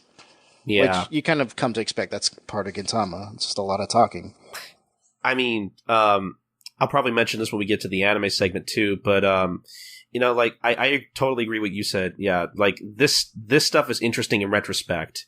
And we'll get to why later, but, you know, like, I feel like when I was watching this episode of the anime, and, like, because I think it was a very long time into watching the anime until I realized how important the Tentoshu are, and, like, what role they actually have in the ever-growing society of Gintama, I guess. And so, like, while I think the first time watching through some of the episodes where they do make appearances in, like, the first season or so, I don't think I paid attention to that stuff at all. So, like, when I got to, like, at a certain point, when I got to a certain arc, I was just kind of like, oh, it's those guys, huh? And then when I go back from the beginning, I'm just like, oh, they were here all along? I don't remember that. Yeah, especially when I first started watching Gintama with my friends, like, we easily skimmed over a lot of this stuff. So in that sense, yeah, again, I think the first time, I think, like, reading this, I probably would have been more interested in what was going on, but again, that goes into, like, how the anime handles things and everything, which we'll get to later, but but yeah, I think overall this chapter's okay. It's not bad, but I think I like the beginning and the end chapters more than this one personally. Okay. But we'll just go on to the next one. All right.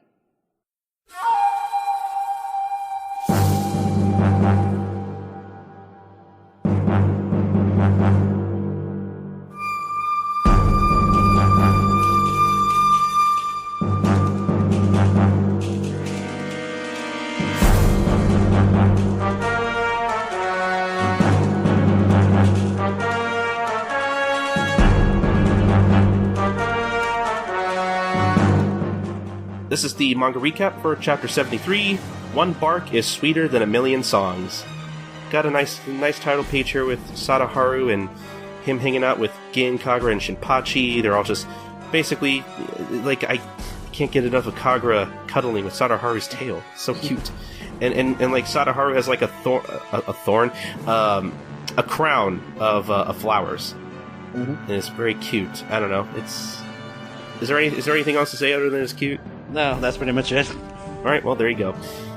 So we basically jump back into where we left off last chapter with Gin being smacked by Dog God Sadaharu, and Gin is basically hurtled on the floor in pain, coughing up a little bit of blood, and he basically looks like he's about to pass out. Sadaharu, lunges for the kill again, and, while he lunges, he pretty much accidentally lunges into Ane and Monet as they're doing their spell. And Ane is like, damn it, now he messed up the spell again. And while Shinpachi is asking Gin if he's okay, Monet and Gin are in a very peculiar situation. Mm-hmm. They basically are they're stuck. They're both stuck on the end of of the flute, and basically they're Shinpachi and Ane are both like, this is no time for your stupid shit, come on. And Monet and Gin are just like, no, but it's being translated into please. Well, it's like the onomatopoeia of the flute sound. Yeah, and basically they go through a whole bit here where Monet's like, what are you trying to say? Pui! We need a code. Okay, does pui mean yes or no? Pui. Okay, that's fine, but is it a yes or no? Pui. I'm asking you which one it is. It's like who's on first? That's what I was Third base.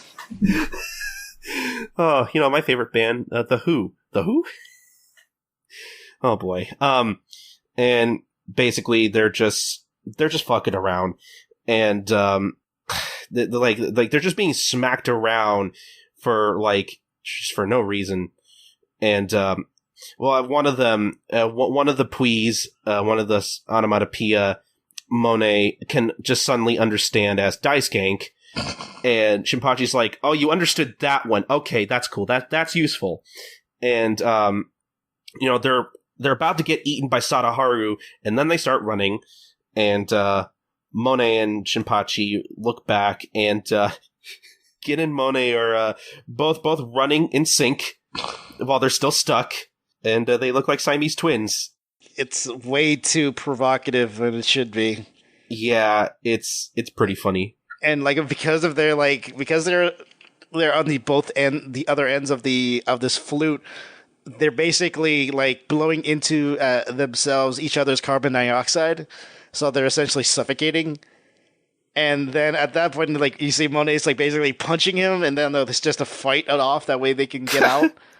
And then Kagura comes in from the top of the Oedo Dome and just kicks them both, breaking the flute altogether, and they both have parts of the flute kind of bust their mouths open. Essentially, Gin is bleeding from the mouth. Monet is okay still, despite all that. I love how Gin's like, you broke my teeth, and Kagura's like, they'll grow back. Yeah, which I do love the idea of that Kagura doesn't understand the concept of baby teeth. So cute. Yeah, he was like, yeah, you get one shot at it after that. So yeah. So yeah, then you go back to Hanano saying, "Oh, look, the owners have showed up in the stadium, and the dog must have gone in there too." And she is bandaged. Yeah, luckily she is at least less hurt, hopefully. So Sadaharu is chasing after everyone there inside. It's what are we going to do now that the flute's broken? And you see that their little companion, their Kamako, shows up there, and Ane says hey, we have to awaken Kamako and make it fight. So you see, looks like I think it's either what is that? A milk? It's a little what you call it, a half and half little saucer thing. Yeah, it's a little creamer thing. Little you put in creamer. Your coffee. Yeah. And she Ane has a creamer and Monet has the a strawberry, and so they're they say some gibberish and then throw it at the at Kamako. Yes. Monet, by the way, still has part of her flute in her mouth. Yes, this entire time she still I don't think she actually talks after that. I think a little bit at the end, but yeah. But yeah. So basically, yeah, they give the milk and strawberry to Kamako. And he starts transforming, and everybody is so shocked. He starts growing like a mane and a horn, and he's horrifying looking. Too bad he's small. Yeah. And Shinpachi's like, that's great. Now you just look like a scarier puppy. That's great. It's totally useful.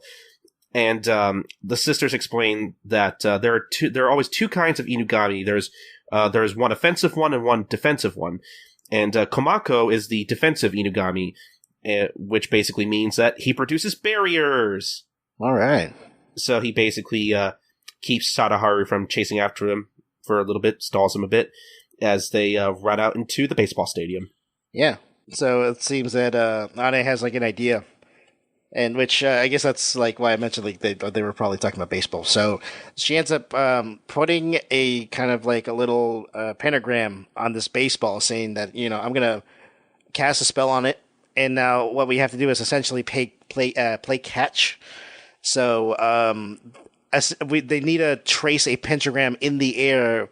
So they would have to throw it to each other to at least essentially draw a pentagram into the air, into the fields, and that would cause like a big magical thing to happen, and it will trap Sadaharu and actually change it back.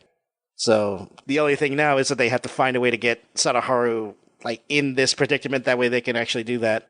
I also find it funny how Kagura is like sleeping through this explanation. Yes. Except you think she would care more because it's Sadaharu. Yes, like she's kind of explaining what a pentagram is, about like some mathematical perfection and all this stuff, and then Kagura's like, I don't have any time for that. I'm just gonna go take a nap. She's like, I'm so bored. I'm tired. Yeah, whatever. So which Kagura's like, look, as long as we find a way to save Sadaharu, that's all that matters. So. And which, I love how there's a little thought bubble at the side. Is like, oh, by the way, how does catch work? Yeah, as she has like a mitt on top of her head. Yeah, it's like, and Shibachi's like, we're gonna die, aren't we? So then you start seeing Sadaharu coming into the actual field part of the stadium, and they're like, here he comes, and like, all right, here we go, and then you see, pretty much, everyone surrounding Sadaharu in this sort of pentagrammy like points. Yep, they're all in position. Yeah. And pretty much, I think it's Ane. Yeah, it's Ane. They basically have it set up to where Ane at first throws the ball to Shinpachi, and Shinpachi's like, wait, I wasn't ready. And he's running to catch the ball, and Ane tells him not to drop the ball or the spell will be useless, and it won't work. And Shinpachi's like, oh, now you tell me. Shinpachi's like, I got it. He catches it, and he lands in the thing. Yeah, he lands in the dugout area. Yeah. And he caught it, and he's about to throw it, but looks like Dagat Sadaharu is about to chase after Shinpachi. And Shinpachi's like, oh my god, okay, here, catch it, somebody. And he throws it to Monet, and Monet still with the flute in her mouth, about to catch the ball, and the ball hits her in the face. And Gin is like, what are you doing? Why are you even here? And it's like, dude, I mean, like, cut her some slack. Yeah. Like, you barely caught the ball. Yes. So now you can see that Gin essentially chases towards Monet because she, like, lost track of the ball. Like, it's about to fall. He just barely gets to her spot, catches the ball, and then he's like, all right, heads up Kagura, throws it to Kagura, as you see Sadaharu still chasing Shinpachi, but in the path that he threw the ball, Shinpachi ends up getting hit by it, knocking it up in the air. It's like, Shinpachi, what the hell are you doing? It's like, I don't even know. I love how, I'm glad that there's a diagram to kind of explain where everyone's positioning is, because otherwise it would not make any sense. Yep. So at that point, Ane is like, oh crap, I can't make it, and she's trying to chase after it. Yeah. And then she sees Kagura next to her, and then you see Kagura kicking it to the next position. It's like, oh good, she kicked it. She's going to the fifth player. But Gin, you're the fifth player. What are you doing here? It's like, oh crap. And then it goes to the fifth player, and then what happens? You can't see it from here. And then the fifth player turns out to be Monet. properly plugged up her nose there after she got hit in the face. Mm-hmm. And Ane is like, "No, Monet, you can't do it. You're too big of a spaz. What are you doing?" And we get a nice moment here where Monet is like, "No, we can't quit now. We're the ones who let Sadaharu become a monster. We neglected our responsibility by, just abandoning him on the Oddjob's doorstep. I knew that when I looked at these people, even though did she see him? I don't know. I knew that when I looked at these people that they would never abandon him no matter what he turned into. They would care for him and protect him, not as a kamiko, but as a pet, or a pet, but as a member of the family. Which, I'm sorry, I just noticed. I didn't mention it earlier because it wasn't important, and it was just a stupid tweet I made earlier today. But I noticed in one of the panels in the first chapter with Tiny Kagura sitting on top of Sadaharu's head, they have him. They have his sound effect, his barking sound effect, written as Moof. But in this one, in this flashback panel of the exact same panel, they have it written as Boof. So which is it, guys? Moof or Boof? I don't think Boof. I don't think a dog says either. It's like Shia LaMouf. Shia LaMouf. Again, not important, but I literally just noticed that just now. But anyway, not to detract from the very heartfelt moment here, but Mona keeps going on saying that, it may be too late, but I want to be a part of Sadaharu's family too. I'm not running away anymore. I will accept all responsibilities with this hand, with this very hand I bonk. Get hit right in the face again. Repetition is comedy. And the ball is basically up in the air. Nobody's caught it yet. Shinpachi's about to get eaten. Things are going to shit. But, Gin steps in, get at the bat here, and tells Monet, "Hey, nice job. I've got it from here." Yeah, I got it from here, which is a pretty much a weird cliche in every superhero thing. Yes, it's don't worry, I got this one. I got this. Go, take a drink every time someone says "I got this" in a superhero movie. You'll be surprised. So Gin beams that, not beams it, freaking hits a home run with that, with the baseball bat. Is in a sense for Sadaharu to open his eyes. And, he aims it to Ane, which they're like, oh boy, oh boy, oh boy, oh boy. Way too fast, way too fast, way too fast. But luckily Kagura was there right behind her to kind of put some support. So now the pentagram has been made, and a giant, what the heck's a giant beam of light coming from the ground, and, Hanao is, there reporting on, what's going on. And then you see on the field, Sadaharu is back to his normal self, and, Kagura's oh, Sadaharu. And you see, I love how Shibachi's list is which I think, this is the most exercise this guy's ever had within, within the past manga. Yeah, poor Shinpachi. Poor Shinpachi. Oh well. So, and then you see Ane is oh, look at her. She's actually crying. Sadaharu means a lot to him. It's actually part of the family there, Although, though it's going to be over now. There's no way they'll actually let him stay here after this. Yeah. And they just continue their conversation. Monet asks Ane, "Hey, do we have any right to judge?" And they're like, "No, we haven't earned that. Hey guys, do whatever you want to do whatever you have to do. If you don't want him, we'll take him off your hands. And don't worry, we'll never abandon him again. I mean, I'm making a lot of money at the cabaret, so we're a little well off." And Gin kind of scratches his head and he's like, "What are you talking about? Do you even why'd you even ask us that?" As Gin turns his head and we realize, oh, Gin's on TV with his face blurred out, saying that, you know what my answer is. Sadaharu is, and the TV turns off. Well, but I'm sure we can probably put the pieces together there. Gin apparently was watching himself on TV. I'm assuming this was probably on a news broadcast or something. Mm-hmm. It's kind of weird how they managed to film all that. And Gin's just like, man, that was a stupid show. Why'd they pixelate the paces? It's not like I'm watching porn or something. He sees the translation device from earlier sitting on the coffee table, and Gin's like, I still got this piece of shit. And Gin is being called for. He's being summoned. And as Gin throws the little translator thing in the trash can, basically they're all, him, Shinpachi, Kagura, and Sadaharu are all getting ready for a walk. And Gin's like, oh, okay, you got the poop bags ready. Stupid people shouldn't be allowed to keep animals. And Sadaharu arfs, and Gin's just like, oh, now you want to talk to me. But whatever, let's just go. And the translator in the trash picks up his woof, and it translates to thank you. Mm-hmm. And it's cute.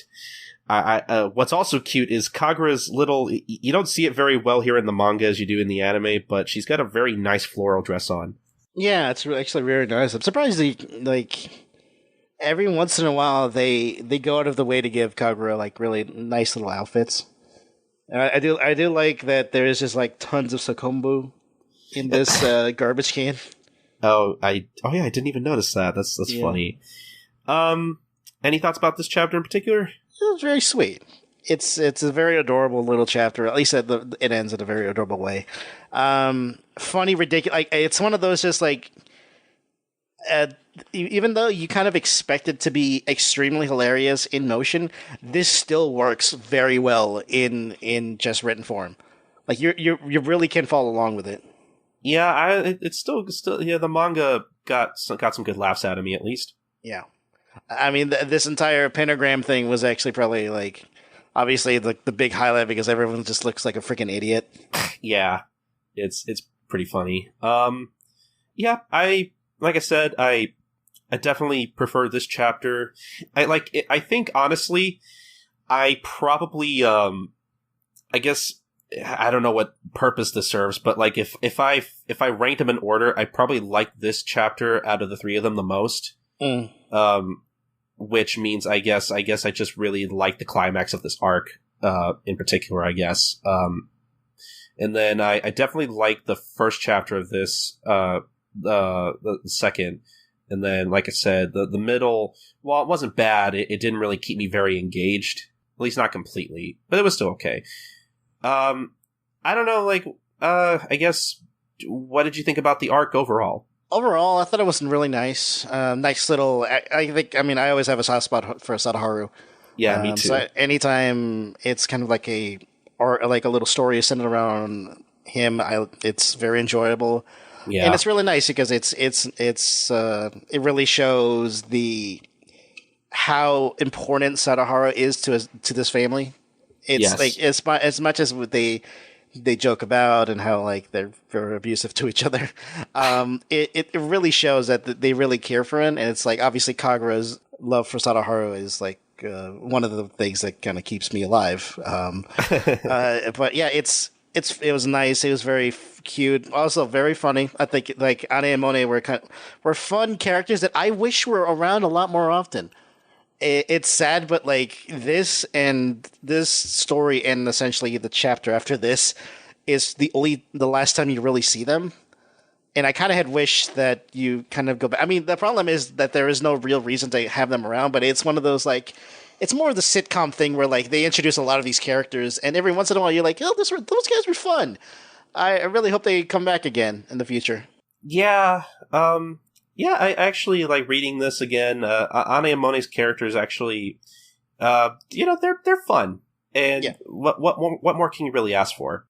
Yeah, but I think that like for this little arc, was very good. I kind of like, I mean, we'll talk about it in the anime as far as like other thoughts about it, but as a whole, I thought it was like very nice little couple 3 chapters.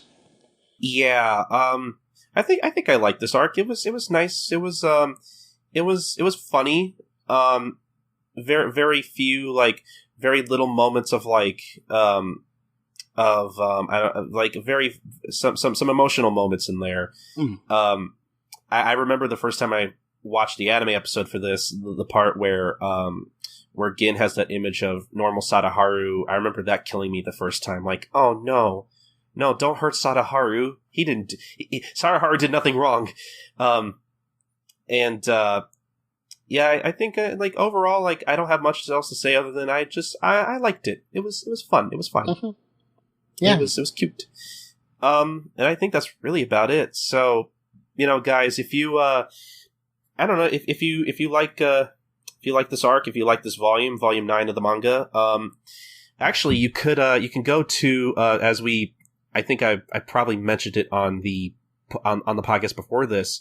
Viz is doing this great thing where, first off, Viz has Gintama listed on their site. That's surprising to me. But they actually have listings for all 23 volumes of the manga they put out.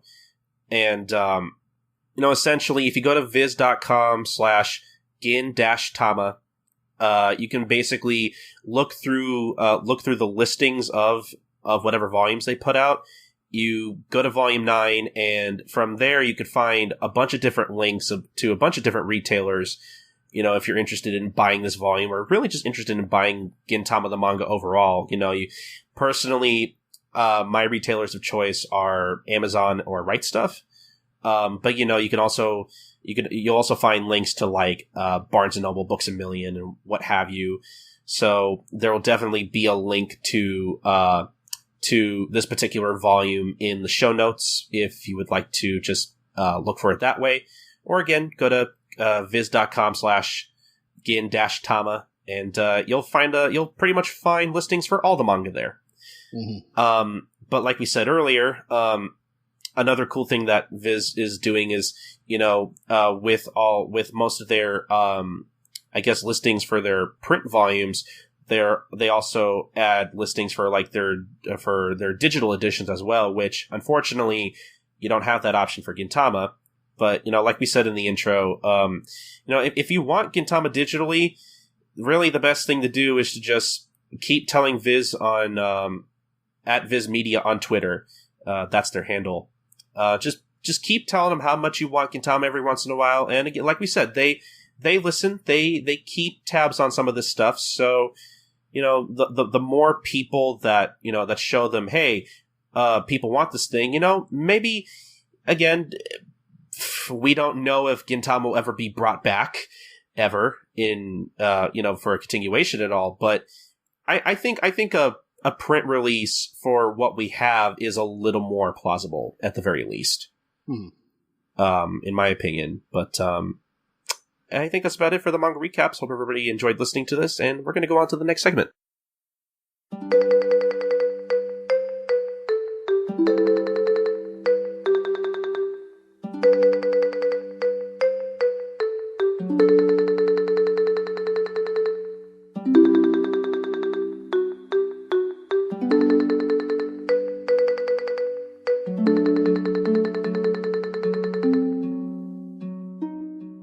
This is the life lesson segment for lessons 71 through 73. We're going to be talking about lesson 71 first.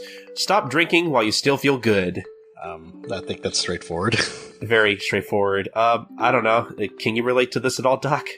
Yes. As someone who has partaked in alcoholic beverages, there are days, when I was younger and didn't really know how it worked, one of the things was like drink as much as you can just for the sake of it, but that sounds like horrible advice. No, I'm just because I didn't know how it worked properly. Oh, okay. But then once you actually have your first hangover, you start to understand what's your limit. Oh yeah. And once you understand your limit, then you have a better understanding of like, okay, how much is it that I need to drink just to kind of feel a buzz, or like kind of just be loosey goosey. Yeah, as someone who had their first hangover a couple months back, I can definitely I can vouch for this. Yeah. I will recommend drink responsibly. Don't drink and drive, by the way, people. And I guess more importantly, try to understand your limits. I think that's just learn how to handle your high is really the only thing I would recommend to people when it comes to that kind of shit. Yes, please be responsible. Yeah. Finally, the podcast is serving its use, giving actual life lessons. Yeah, I mean, I feel like that's I mean, it's not good for kids to understand, but I think it's like they understand enough to be like, you probably best if you're gonna drink to the point where you're like, okay, I'm a little loose, but that's about it. Basically, don't be like Gin. Yes. Which I think we can pretty much say that for sure that, yeah, the chapter title just refers to Gin and his, somewhat questionable drinking habits in this, not just in this chapter, but I guess throughout the series. Mm-hmm. Not to say much, but it does lead to a pretty funny little mini arc later. Yes. I guess, I don't know, just chapter time makes sense. Mm-hmm. All right, there you go. Again, short and sweet. Next up we have Lesson 72, walk your dog at an appropriate speed. Okay. Actually, do you own any pets? I used to. Okay. Yeah, obviously, like I said, I can't own any pets because I'm fucking allergic to everything.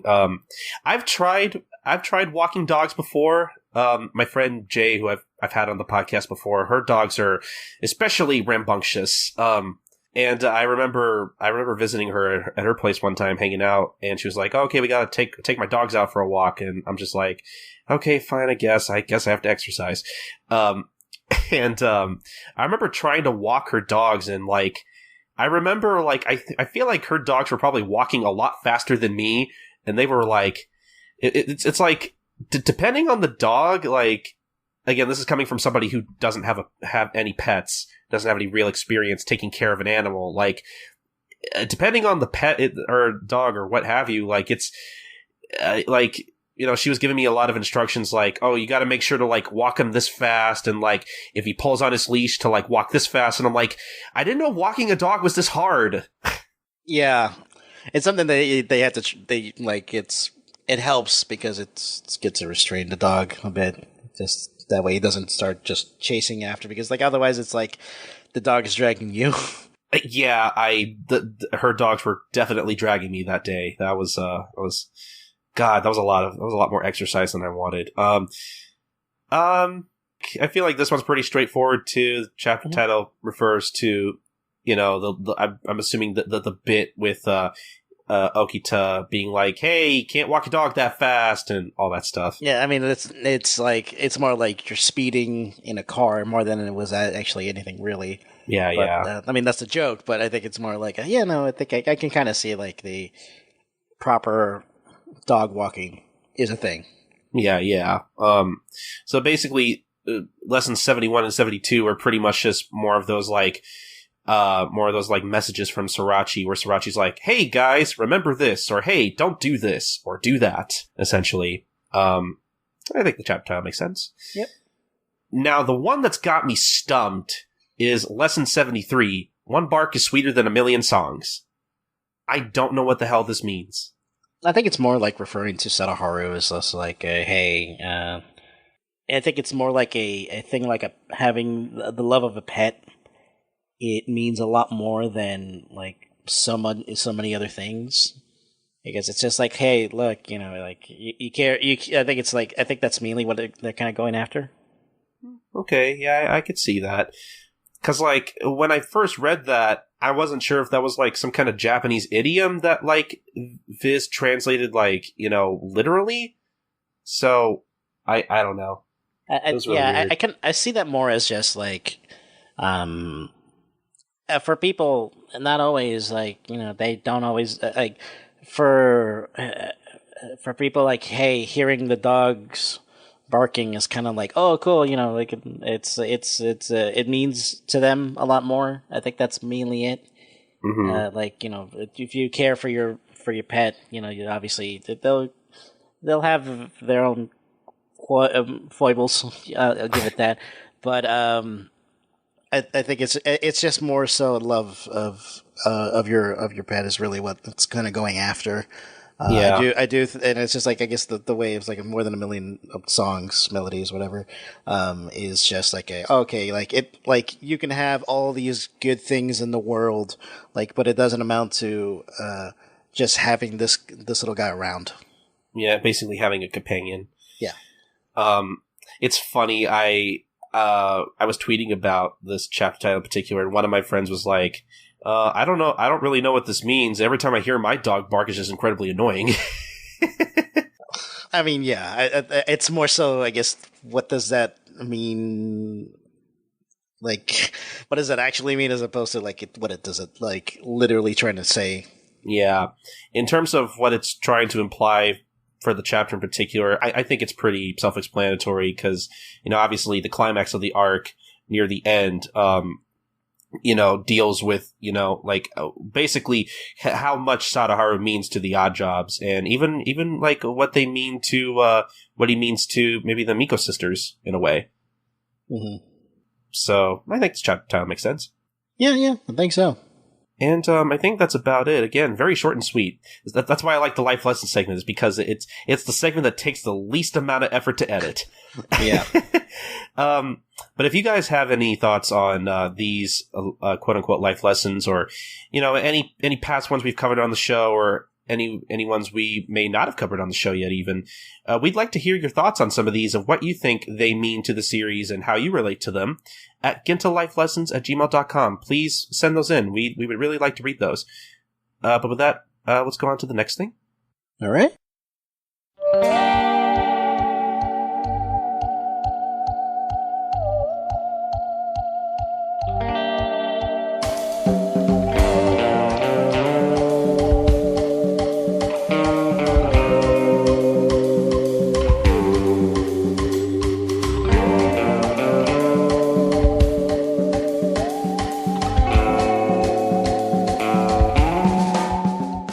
This is the Anime Manga Comparison segment for episode 45 of the anime. This one is a little all over the place. Yes. I guess we can start off with the beginning of, well, not even the beginning of the episode. Like, I totally forgot that they took out Ubibozu's letter and they basically included as the cold open for the episode afterwards. Yeah. So, like, in the context of the anime, it's like, oh, hey, Kagura, I'm sending you a letter letting you know how I'm doing. Also, by the way, your dog is dangerous, get rid of him. So, in the context of the anime, it's like, okay, thanks, Dad, I could have used that earlier. Too late for that. Yeah. But, it's cute, because, obviously, in the context of the anime, Kagura's already been through all that. She's like, I'm never gonna let my Sadaharu go. Isn't that right, Sadaharu? Woof. And I don't know why his woof was so deep. So yeah, that's a thing that they kind of moved to the episode afterwards. Mm-hmm. But also during that scene is slightly different, where in the manga he literally meets up with Darth Vader. He meets up with I am so bad at Gundam. Char Aznable. Char, yes, that's who I thought it was. Yes. I know things. So yeah, that's a funny little thing, because Gintama's animated by Sunrise. Sunrise is kind of sort of responsible for Gundam. Funny joke. Like, the actual episode starts off with Gin being hung over and him finding Sadaharu inside the house. As the cold open. But then afterwards, there's not really much different with the episode. Like, it's played pretty straight, but obviously there are a few things omitted from the episode. Some being more important than the others, but but I think I can see why they had to make some of the changes that they did, because I think they did a pretty good job, taking out what they needed to make this fit into one episode and make it feel like a good, one-off, more cohesive story. Yeah, I think the problem when it comes to a lot of the stuff, especially when it comes to adapting, it's looking at how much dialogue is actually being said throughout this entire course of shows, and what does that compare to time in the anime, and how much of that are they willing to spend is I guess reproducing. As much as I would love to have a shot for shot interpretation of the manga, I think it's better if they learn how to get as much as they can and as much impact as they can from the material that they're given. Yeah, so speaking of that, the elephant in the room is that the scene with the Tendoshu is completely omitted from the anime episode. And even with the explanation of like the dragon holes and the energy flowing through Earth and everything, we pretty much get like a Cliff Notes version of that in the anime. They take out a lot of dialogue. Yeah, it's kind of stuff like that that they decided to. I guess maybe they just figured it would make it flow a lot better, because if they decided to in the anime like stop for a second, talk about the Tendoshu or show them off, people would actually suspect, or at least wonder, okay, what's their deal? And to be fair, if you look through the anime for the rest of this course, you don't really see them ever. Not really. Actually, yeah, that's right. They don't. Are you referring specifically to like the first run, like all the way up to like 201, I believe? More or less, yeah. Until they become actually relevant to the story. Yeah, I don't think they really do show up at all for the rest of this. Yeah, so I think it's a combination of things where it's like, you look at it as, okay, they put something there as, okay, this is important for the future. You don't know when, but we know having it there. The stuff with the Dragon's Hole and everything else is important. Yes, it's actually super important in the current timeline of the manga. Like, where the manga is right now, at the day of this recording, it is super important. But in the course of the anime, it kind of doesn't really amount to much. Most of it is just like they funnel energy to the tower, and that's it. And like we protect stuff. They don't really go into anything further than that. Yeah, like I said, it's real. It's very abridged. And it's funny actually. Around the time that like all this stuff started becoming relevant in the manga again was actually around the time I started reading the manga weekly. Yeah. So, I think, from an anime perspective, I'm seeing this more like they say this one time, and even I joked about, like, I think Kitsuno Ana being like, oh yeah, that's relevant to another arc that happens later. Yep. This being just kind of like a one-off little mention it's amazing, because it's just like wow, you went out of your way to throw this out here in the very beginning. It amounted to really fuck all, and now it's like now it's like super important, because I do like that. I like that it's like it's amazing that like he went out of his way to plan this out from the very beginning, not really I think planning it out like in the future that the Tendoshu are involved in the manga. Like, that's a small misstep that I think the anime has, but it still doesn't lessen the impact of like the meaning behind that entire thing, because doesn't become relevant until they pick it back up in the anime, that is. Yeah, like it's kind of amazing to see like how much foreshadowing there is to like how important the terminal is, and like and its power source and everything, even as far back as like Umibozu, and I think even as well, I'm not sure if there was really there, but I remember Katsura during his first appearance kind of makes a big deal out of the terminal, and like talks about it as like a symbol of oppression, with the Yamato and everything. I mean, they created the thing, so like, yeah, makes sense. But other than that, no, sorry, you can go ahead. No, I'm saying, like, other than that, I think majority of what was adapted, I feel like, worked. I mean, there are small gags that I think they kind of enhanced the scenes. Yeah, like you said, I think I liked watching a lot of the stuff in motion more, even though I did laugh. I laughed enough during the manga, though. Yeah, I think it worked. It worked for the manga. I mean, despite the limitations, obviously not being animated. But I think like in the anime, they did add to it, like having that whole like 8-bit sort of like style when they were running between the field.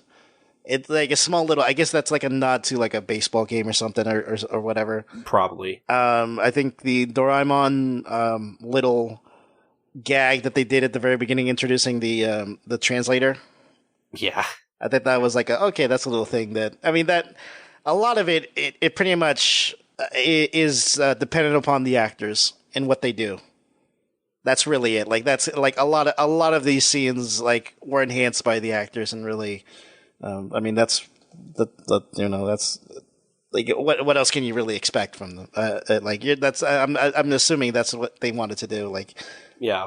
So I am wondering how because at the time of this recording, the arc where all this dragon hole business actually becomes relevant again hasn't been animated. Nope. So I really wonder how, like, because even when all this stuff became more relevant in the manga again, nobody remembered. Like like everybody was like, "Huh, where'd this come from?" Yeah, yeah. Because in that arc, Shinpachi even references, "Oh, it's that thing that those two sisters, Ane and Monet, talked about that one time." Yeah, I think even when we were talking about this on my podcast, I think even I was just like, I don't remember anything about that. Yeah, like this is what I was talking about earlier when like, because there is enough Tendoshu stuff in the first like 50 episodes of the anime or so here and there that when I was first watching it and when I was watching some of this for the first time with a lot of my friends, we completely like didn't pay attention to it, didn't like skimmed over it. And, like, I think around the time we got to, like, Courtesan of a Nation is basically where, like, they start actually becoming, like, super important to the story. It was around then when I was like, oh, yeah, those guys. Oh, they were in the beginning? Well, fuck, I don't remember that. Yeah, it's kind of nuts if you actually look at it from the bigger picture. How much Sorachi was actually going out of his way to include all these little things that it could be just a one-off gag or just like a nothing statement, and it actually works. Like he is a master bullshitter in like finding ways to bring back stuff from the past, and really, I think it's commendable what he does with it, and I do like where it goes in the future. Right now, obviously, it's like even like it wouldn't have mattered. I would have not known. I would have never known that it would have meant something so much bigger. Even the stuff with Ketsunana, or Kitsuna Crystal, where her divorce leads into something else. Because like if that was a dumb one-off gag that I thought was very funny, and I didn't realize it doesn't become relevant until way later. But like it didn't occur to me. It's like, wait, well, I thought she was married, and then they kind of like wrote it off or didn't really talk about it until they mentioned it about like, oh yeah, she's also divorced. But yeah, dumb cool things that I'm glad they actually addressed on there. Sorachi's writing is very interesting to say the least. Yeah, I think he means a lot. He cares a lot about his property, and I guess him finding ways to like re-include things is also really nice. Or like honestly, if you look at it in the broader picture, it's like this guy had an end goal at one point or another. Like like okay, I need to introduce these things because it won't be relevant until way later. Because like pretty much the entire manga is just like the middle game. There's the beginning. There's never really going to be an end until like he deems it so. But a lot of the middle ground, you can put in so much. Mm-hmm. So. Yeah, and like it's really amazing how like a lot of the explanation of the Dragon Hole stuff in the manga really like I think it really matches up well with what we know about that stuff today. Yeah, it's still relevant, so it still works. Yeah, you don't know what to what extent is really the. Yeah, and like I think I was thinking about it today. Like I feel like in retrospect, knowing what we do now, without giving away too much, I'm trying to be as vague as I possibly can here. I think in retrospect, like if I were reading this for the first time and I didn't watch the anime, if I were reading the manga first and I was going through this, I probably would have had a better idea of like where this was going to go along with the Tendoshu and like what their motivation and what their sort of their end game is. Like I feel like if I read the manga first, I probably would have had a better idea. Yeah. Whereas, like, you know, again, like we said in the anime, like it's all pretty much skimmed through. Like I feel like anime only people aren't gonna have that moment of like, Eureka! I've now realized everything. Yeah, I think it's like I I think it becomes more of a surprise a release. It's nice because it forces people to go back and really look at it and just realize that, oh wow, how did I miss all of this? I mean, it does its purpose. It surprises you and it makes you really appreciate all the stuff that he's done up until here. So it's like either way you can take it. Yeah. All that matters is this guy had an idea. He knew what he was going to do, and that he's executing it on now when it matters. So there's really nothing really much I can say about it. Just like the guy nailed it. The guy managed to do something crazy, and it's paying off in a fantastic fashion. Yeah, it's all consistent. Yeah, if anything, like the manga people might have gotten a little bit more ahead of you but that's about it. Otherwise, yeah it's well done, well executed. So, yeah, and again, you'll find out once you get to it. Yeah, we'll get to it at some point. So I think the only other thing that I noticed in the anime was I really like how they handled. I really like how they shot the moment where when Okita's about to shoot Sadaharu. How when Sadaharu knocks over his police car, and it's like you have a great shot of like. I love the misdirection where Kagura actually looks worried, and that immediately she is just like happy as fuck that Okita's dead. It's amazing how they shot that. Small touches.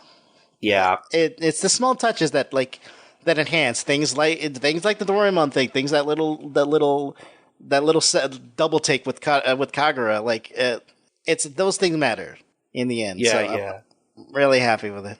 Yeah, exactly. But I think that's about it for the anime. Other than the Tendoshu stuff, there's not really much we could talk about with this episode.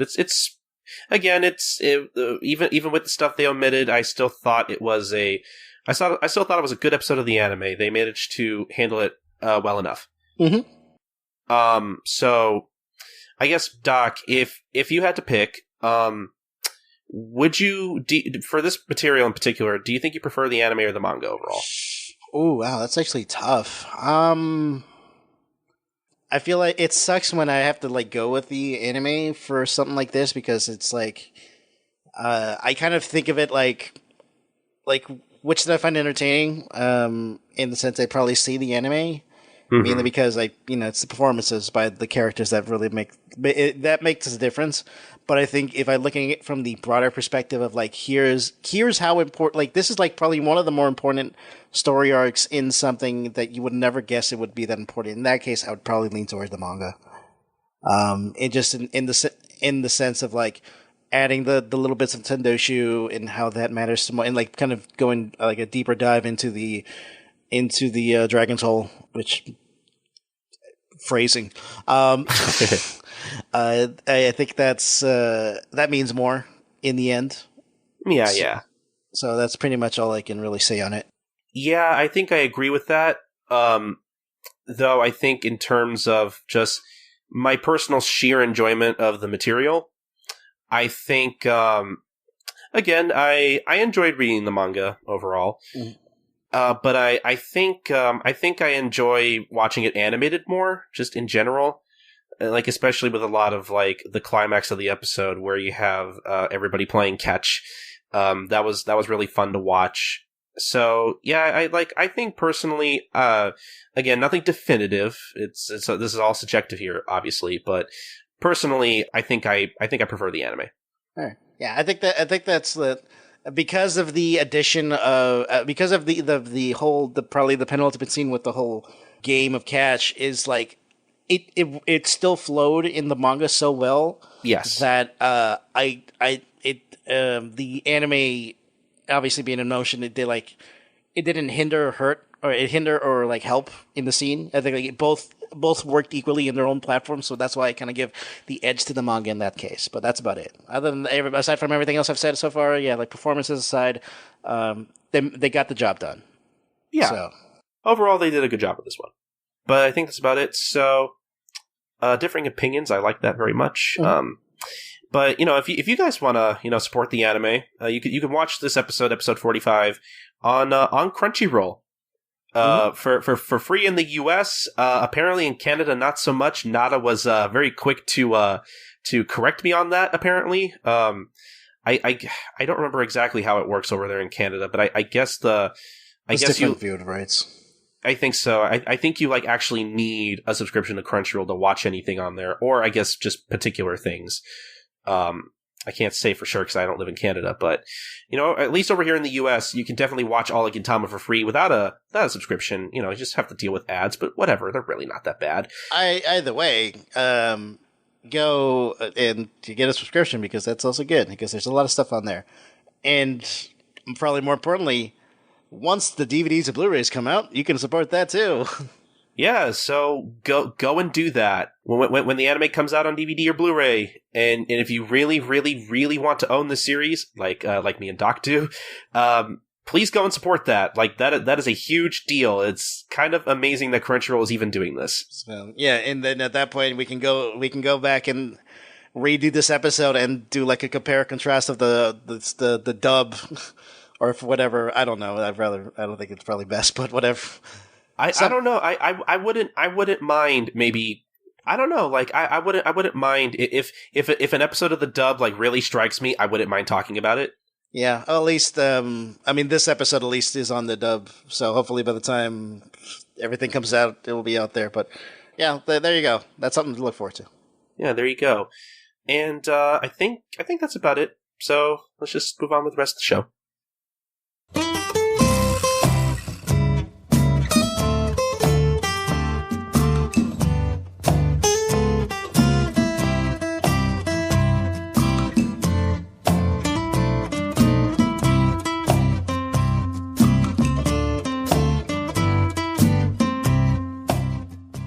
And that was a podcast episode. I hope everybody enjoyed listening to that.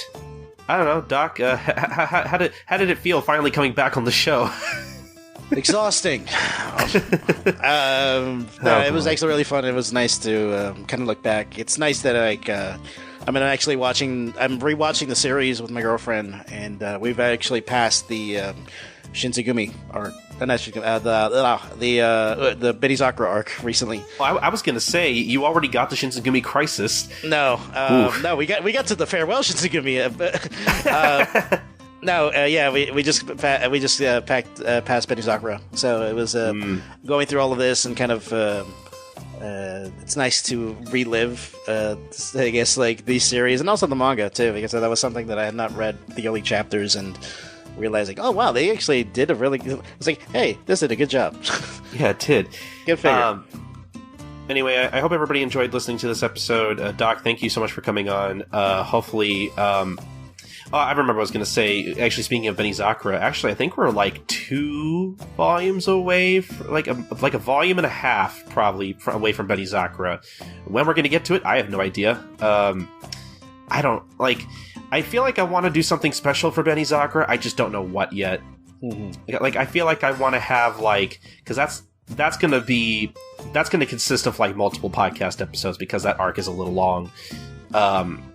It'll probably be the longest arc we'll have covered by that point, but I'm hoping to maybe see if I can get maybe have a different person on for each episode of that, possibly get multiple opinions on that, because I know a lot of fans like that arc, obviously. So it's a pretty big, important arc. Yes, it is. Definitely one of my favorites too. But we'll get to that when we get to that.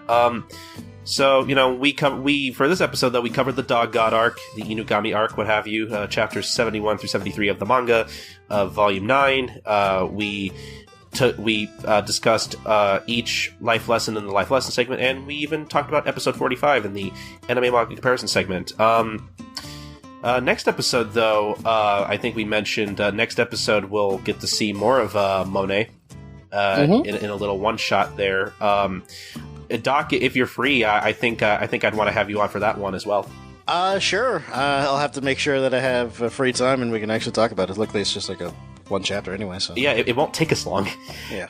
That, and I feel like in my mind, it wouldn't make any sense if I brought in a completely different person to talk about a chapter with that character in it. You know, it's right after this arc. Might as well keep it consistent if we can. Might as well. Yeah. Like it wouldn't bring sense to like bring Josh on or anything, because I know never did.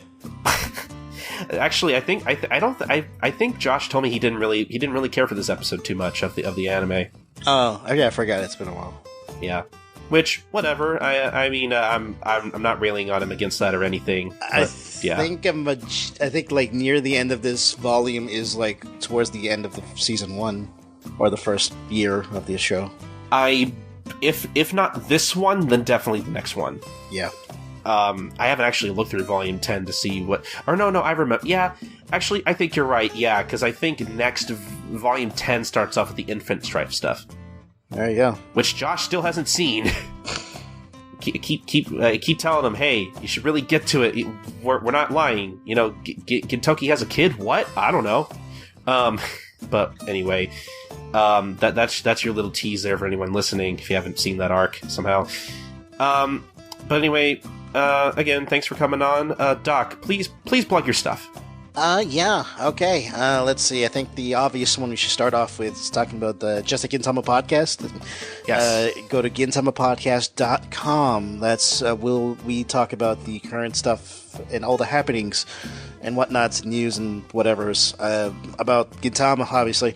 And so we're covering like the more recent chapters and the anime, anything else that comes out. I think the Love Potion stuff is in the ether, but I will have to wait for that before we actually talk about it. I don't know if we want to wait until the full thing is out, or if we watch the one episode each time it's out. So yeah, that's we'll be talking about that in the future. Yeah, that's pretty much it. So yeah, GintamaPodcast.com. So you can go there, or you can go to the other podcast that I run called the Asperger's Anime Podcast over at SSAA Podcast.com, which is pretty much a catch-all podcast dealing with obviously anime, manga, what have you, and pretty much anything else we really decide to talk about. It's the thing that begat the Gintama Podcast, in sort of many ways. Like, had that not existed, I wouldn't be surprised if like this podcast existed. I don't know. You never know. Yeah, you never know. Life is funny like that. Life is weird like that, so we'll just leave it at that. Either way, the Asperger's Anime Podcast, best kept secret on the internet. Go check it out if you have not. A lot of good stuff. In fact, Josh was despite me ragging on him, we had actually we had a very good episode recently talking about criticism in anime and what does it mean to be critical in the stuff that you watch and stuff like that. So yeah, you know. I listened to that one. I enjoyed it very much. Mm-hmm. I talked out of my ass on that one. Doesn't seem like it, but I'm smart in a weird way. Yeah, so there you go. That's pretty much the main shows. Oh, we have a show, don't we, Josh? What was it? You just call me Josh. Not Josh, Colton. Yes. What was it? One Podcast Prevails? One Podcast Prevails. That was it. So onepodcastprevails.com is our Detective Conan podcast that myself and not Josh dealing with Detective Conan, Case Closed, basically similar style as how we do it on here. On Life Lessons, we talk about it case by case, going through several chapters if need be, about the Case Closed manga that Viz has been releasing and still is releasing, at least luckily. So yeah, look forward to that. New episode hopefully will be out either after this or before. I don't think it's going to be before this. No way it's going to be before this. So most likely after this. Most likely after this. So look out for that. So yeah, if you want, but most importantly, follow me on Twitter at SSAA Podcast. You can follow me on there. You can also follow the other subsequent podcasts at Gintama Podcast and at D Conan Podcast. All of which I help run and maintain to some extent. So yeah, follow all the Twitters. Yeah, there you go. And enjoy the things that we talk about. Yes. Please listen to One Podcast Prevails, especially if you're a fan of Detective Conan. I enjoy recording that show whenever we get the chance to. And yes, please follow Just a Gintama Podcast if you're a little more caught up on the manga Yeah, like Doc's not kidding. If I didn't like make that decision one day to be like, you know what, I want to be on a podcast, I probably wouldn't have ever like started the show. So yeah, just go follow Doc's stuff. I enjoy listening to them very much. But you know, if you want to follow me at all, if you don't already, you can follow me on Twitter at SniperKing323. That's SNIPERKING323. I guess Doc already mentioned One Podcast Prevails. So I guess if you like Toriko and you want to maybe hear my thoughts on that particular series, go listen to Heavenly Kings at heavenlykings.wordpress.com. Or if you just want to hear me talk about manga in general, I do a podcast on allcomic.com called Manga Mavericks with my friend Sid, who I had on Life Lessons previously to cover the Umibozu stuff. So we release that episode bi-weekly, hopefully every Wednesday, maybe every other Thursday. So, you know, if you like manga, you want to hear me talk about it more in general, what's happening in the industry, what I'm reading other than Gintama, just go listen to that at allcomic.com. But as for the podcast, as for Life Lessons, you can visit our website at gintalifelessons.wordpress.com to listen to more episodes.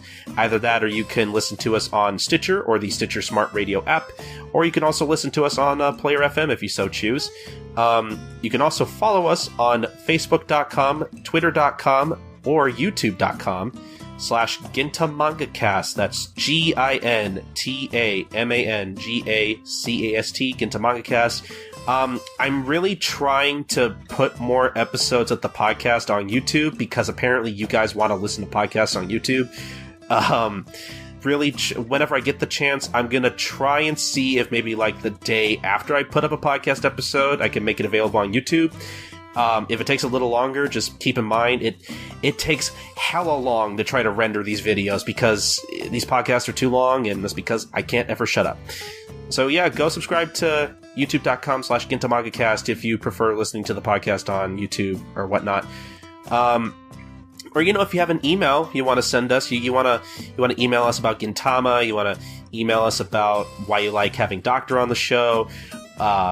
Maybe you don't like my opinions on a thing. I don't know. Maybe you don't like me. Any constructive criticism is fine. Or if it's not constructive, we'll still read it. At gintalifelessons@gmail.com. Or you can leave us feedback on our threads in the Gintama subreddit that I occasionally leave on reddit.com/r/Gintama. I promise I'll start putting those up again soon. But the most important thing, guys, is that you subscribe, rate, and review us on iTunes.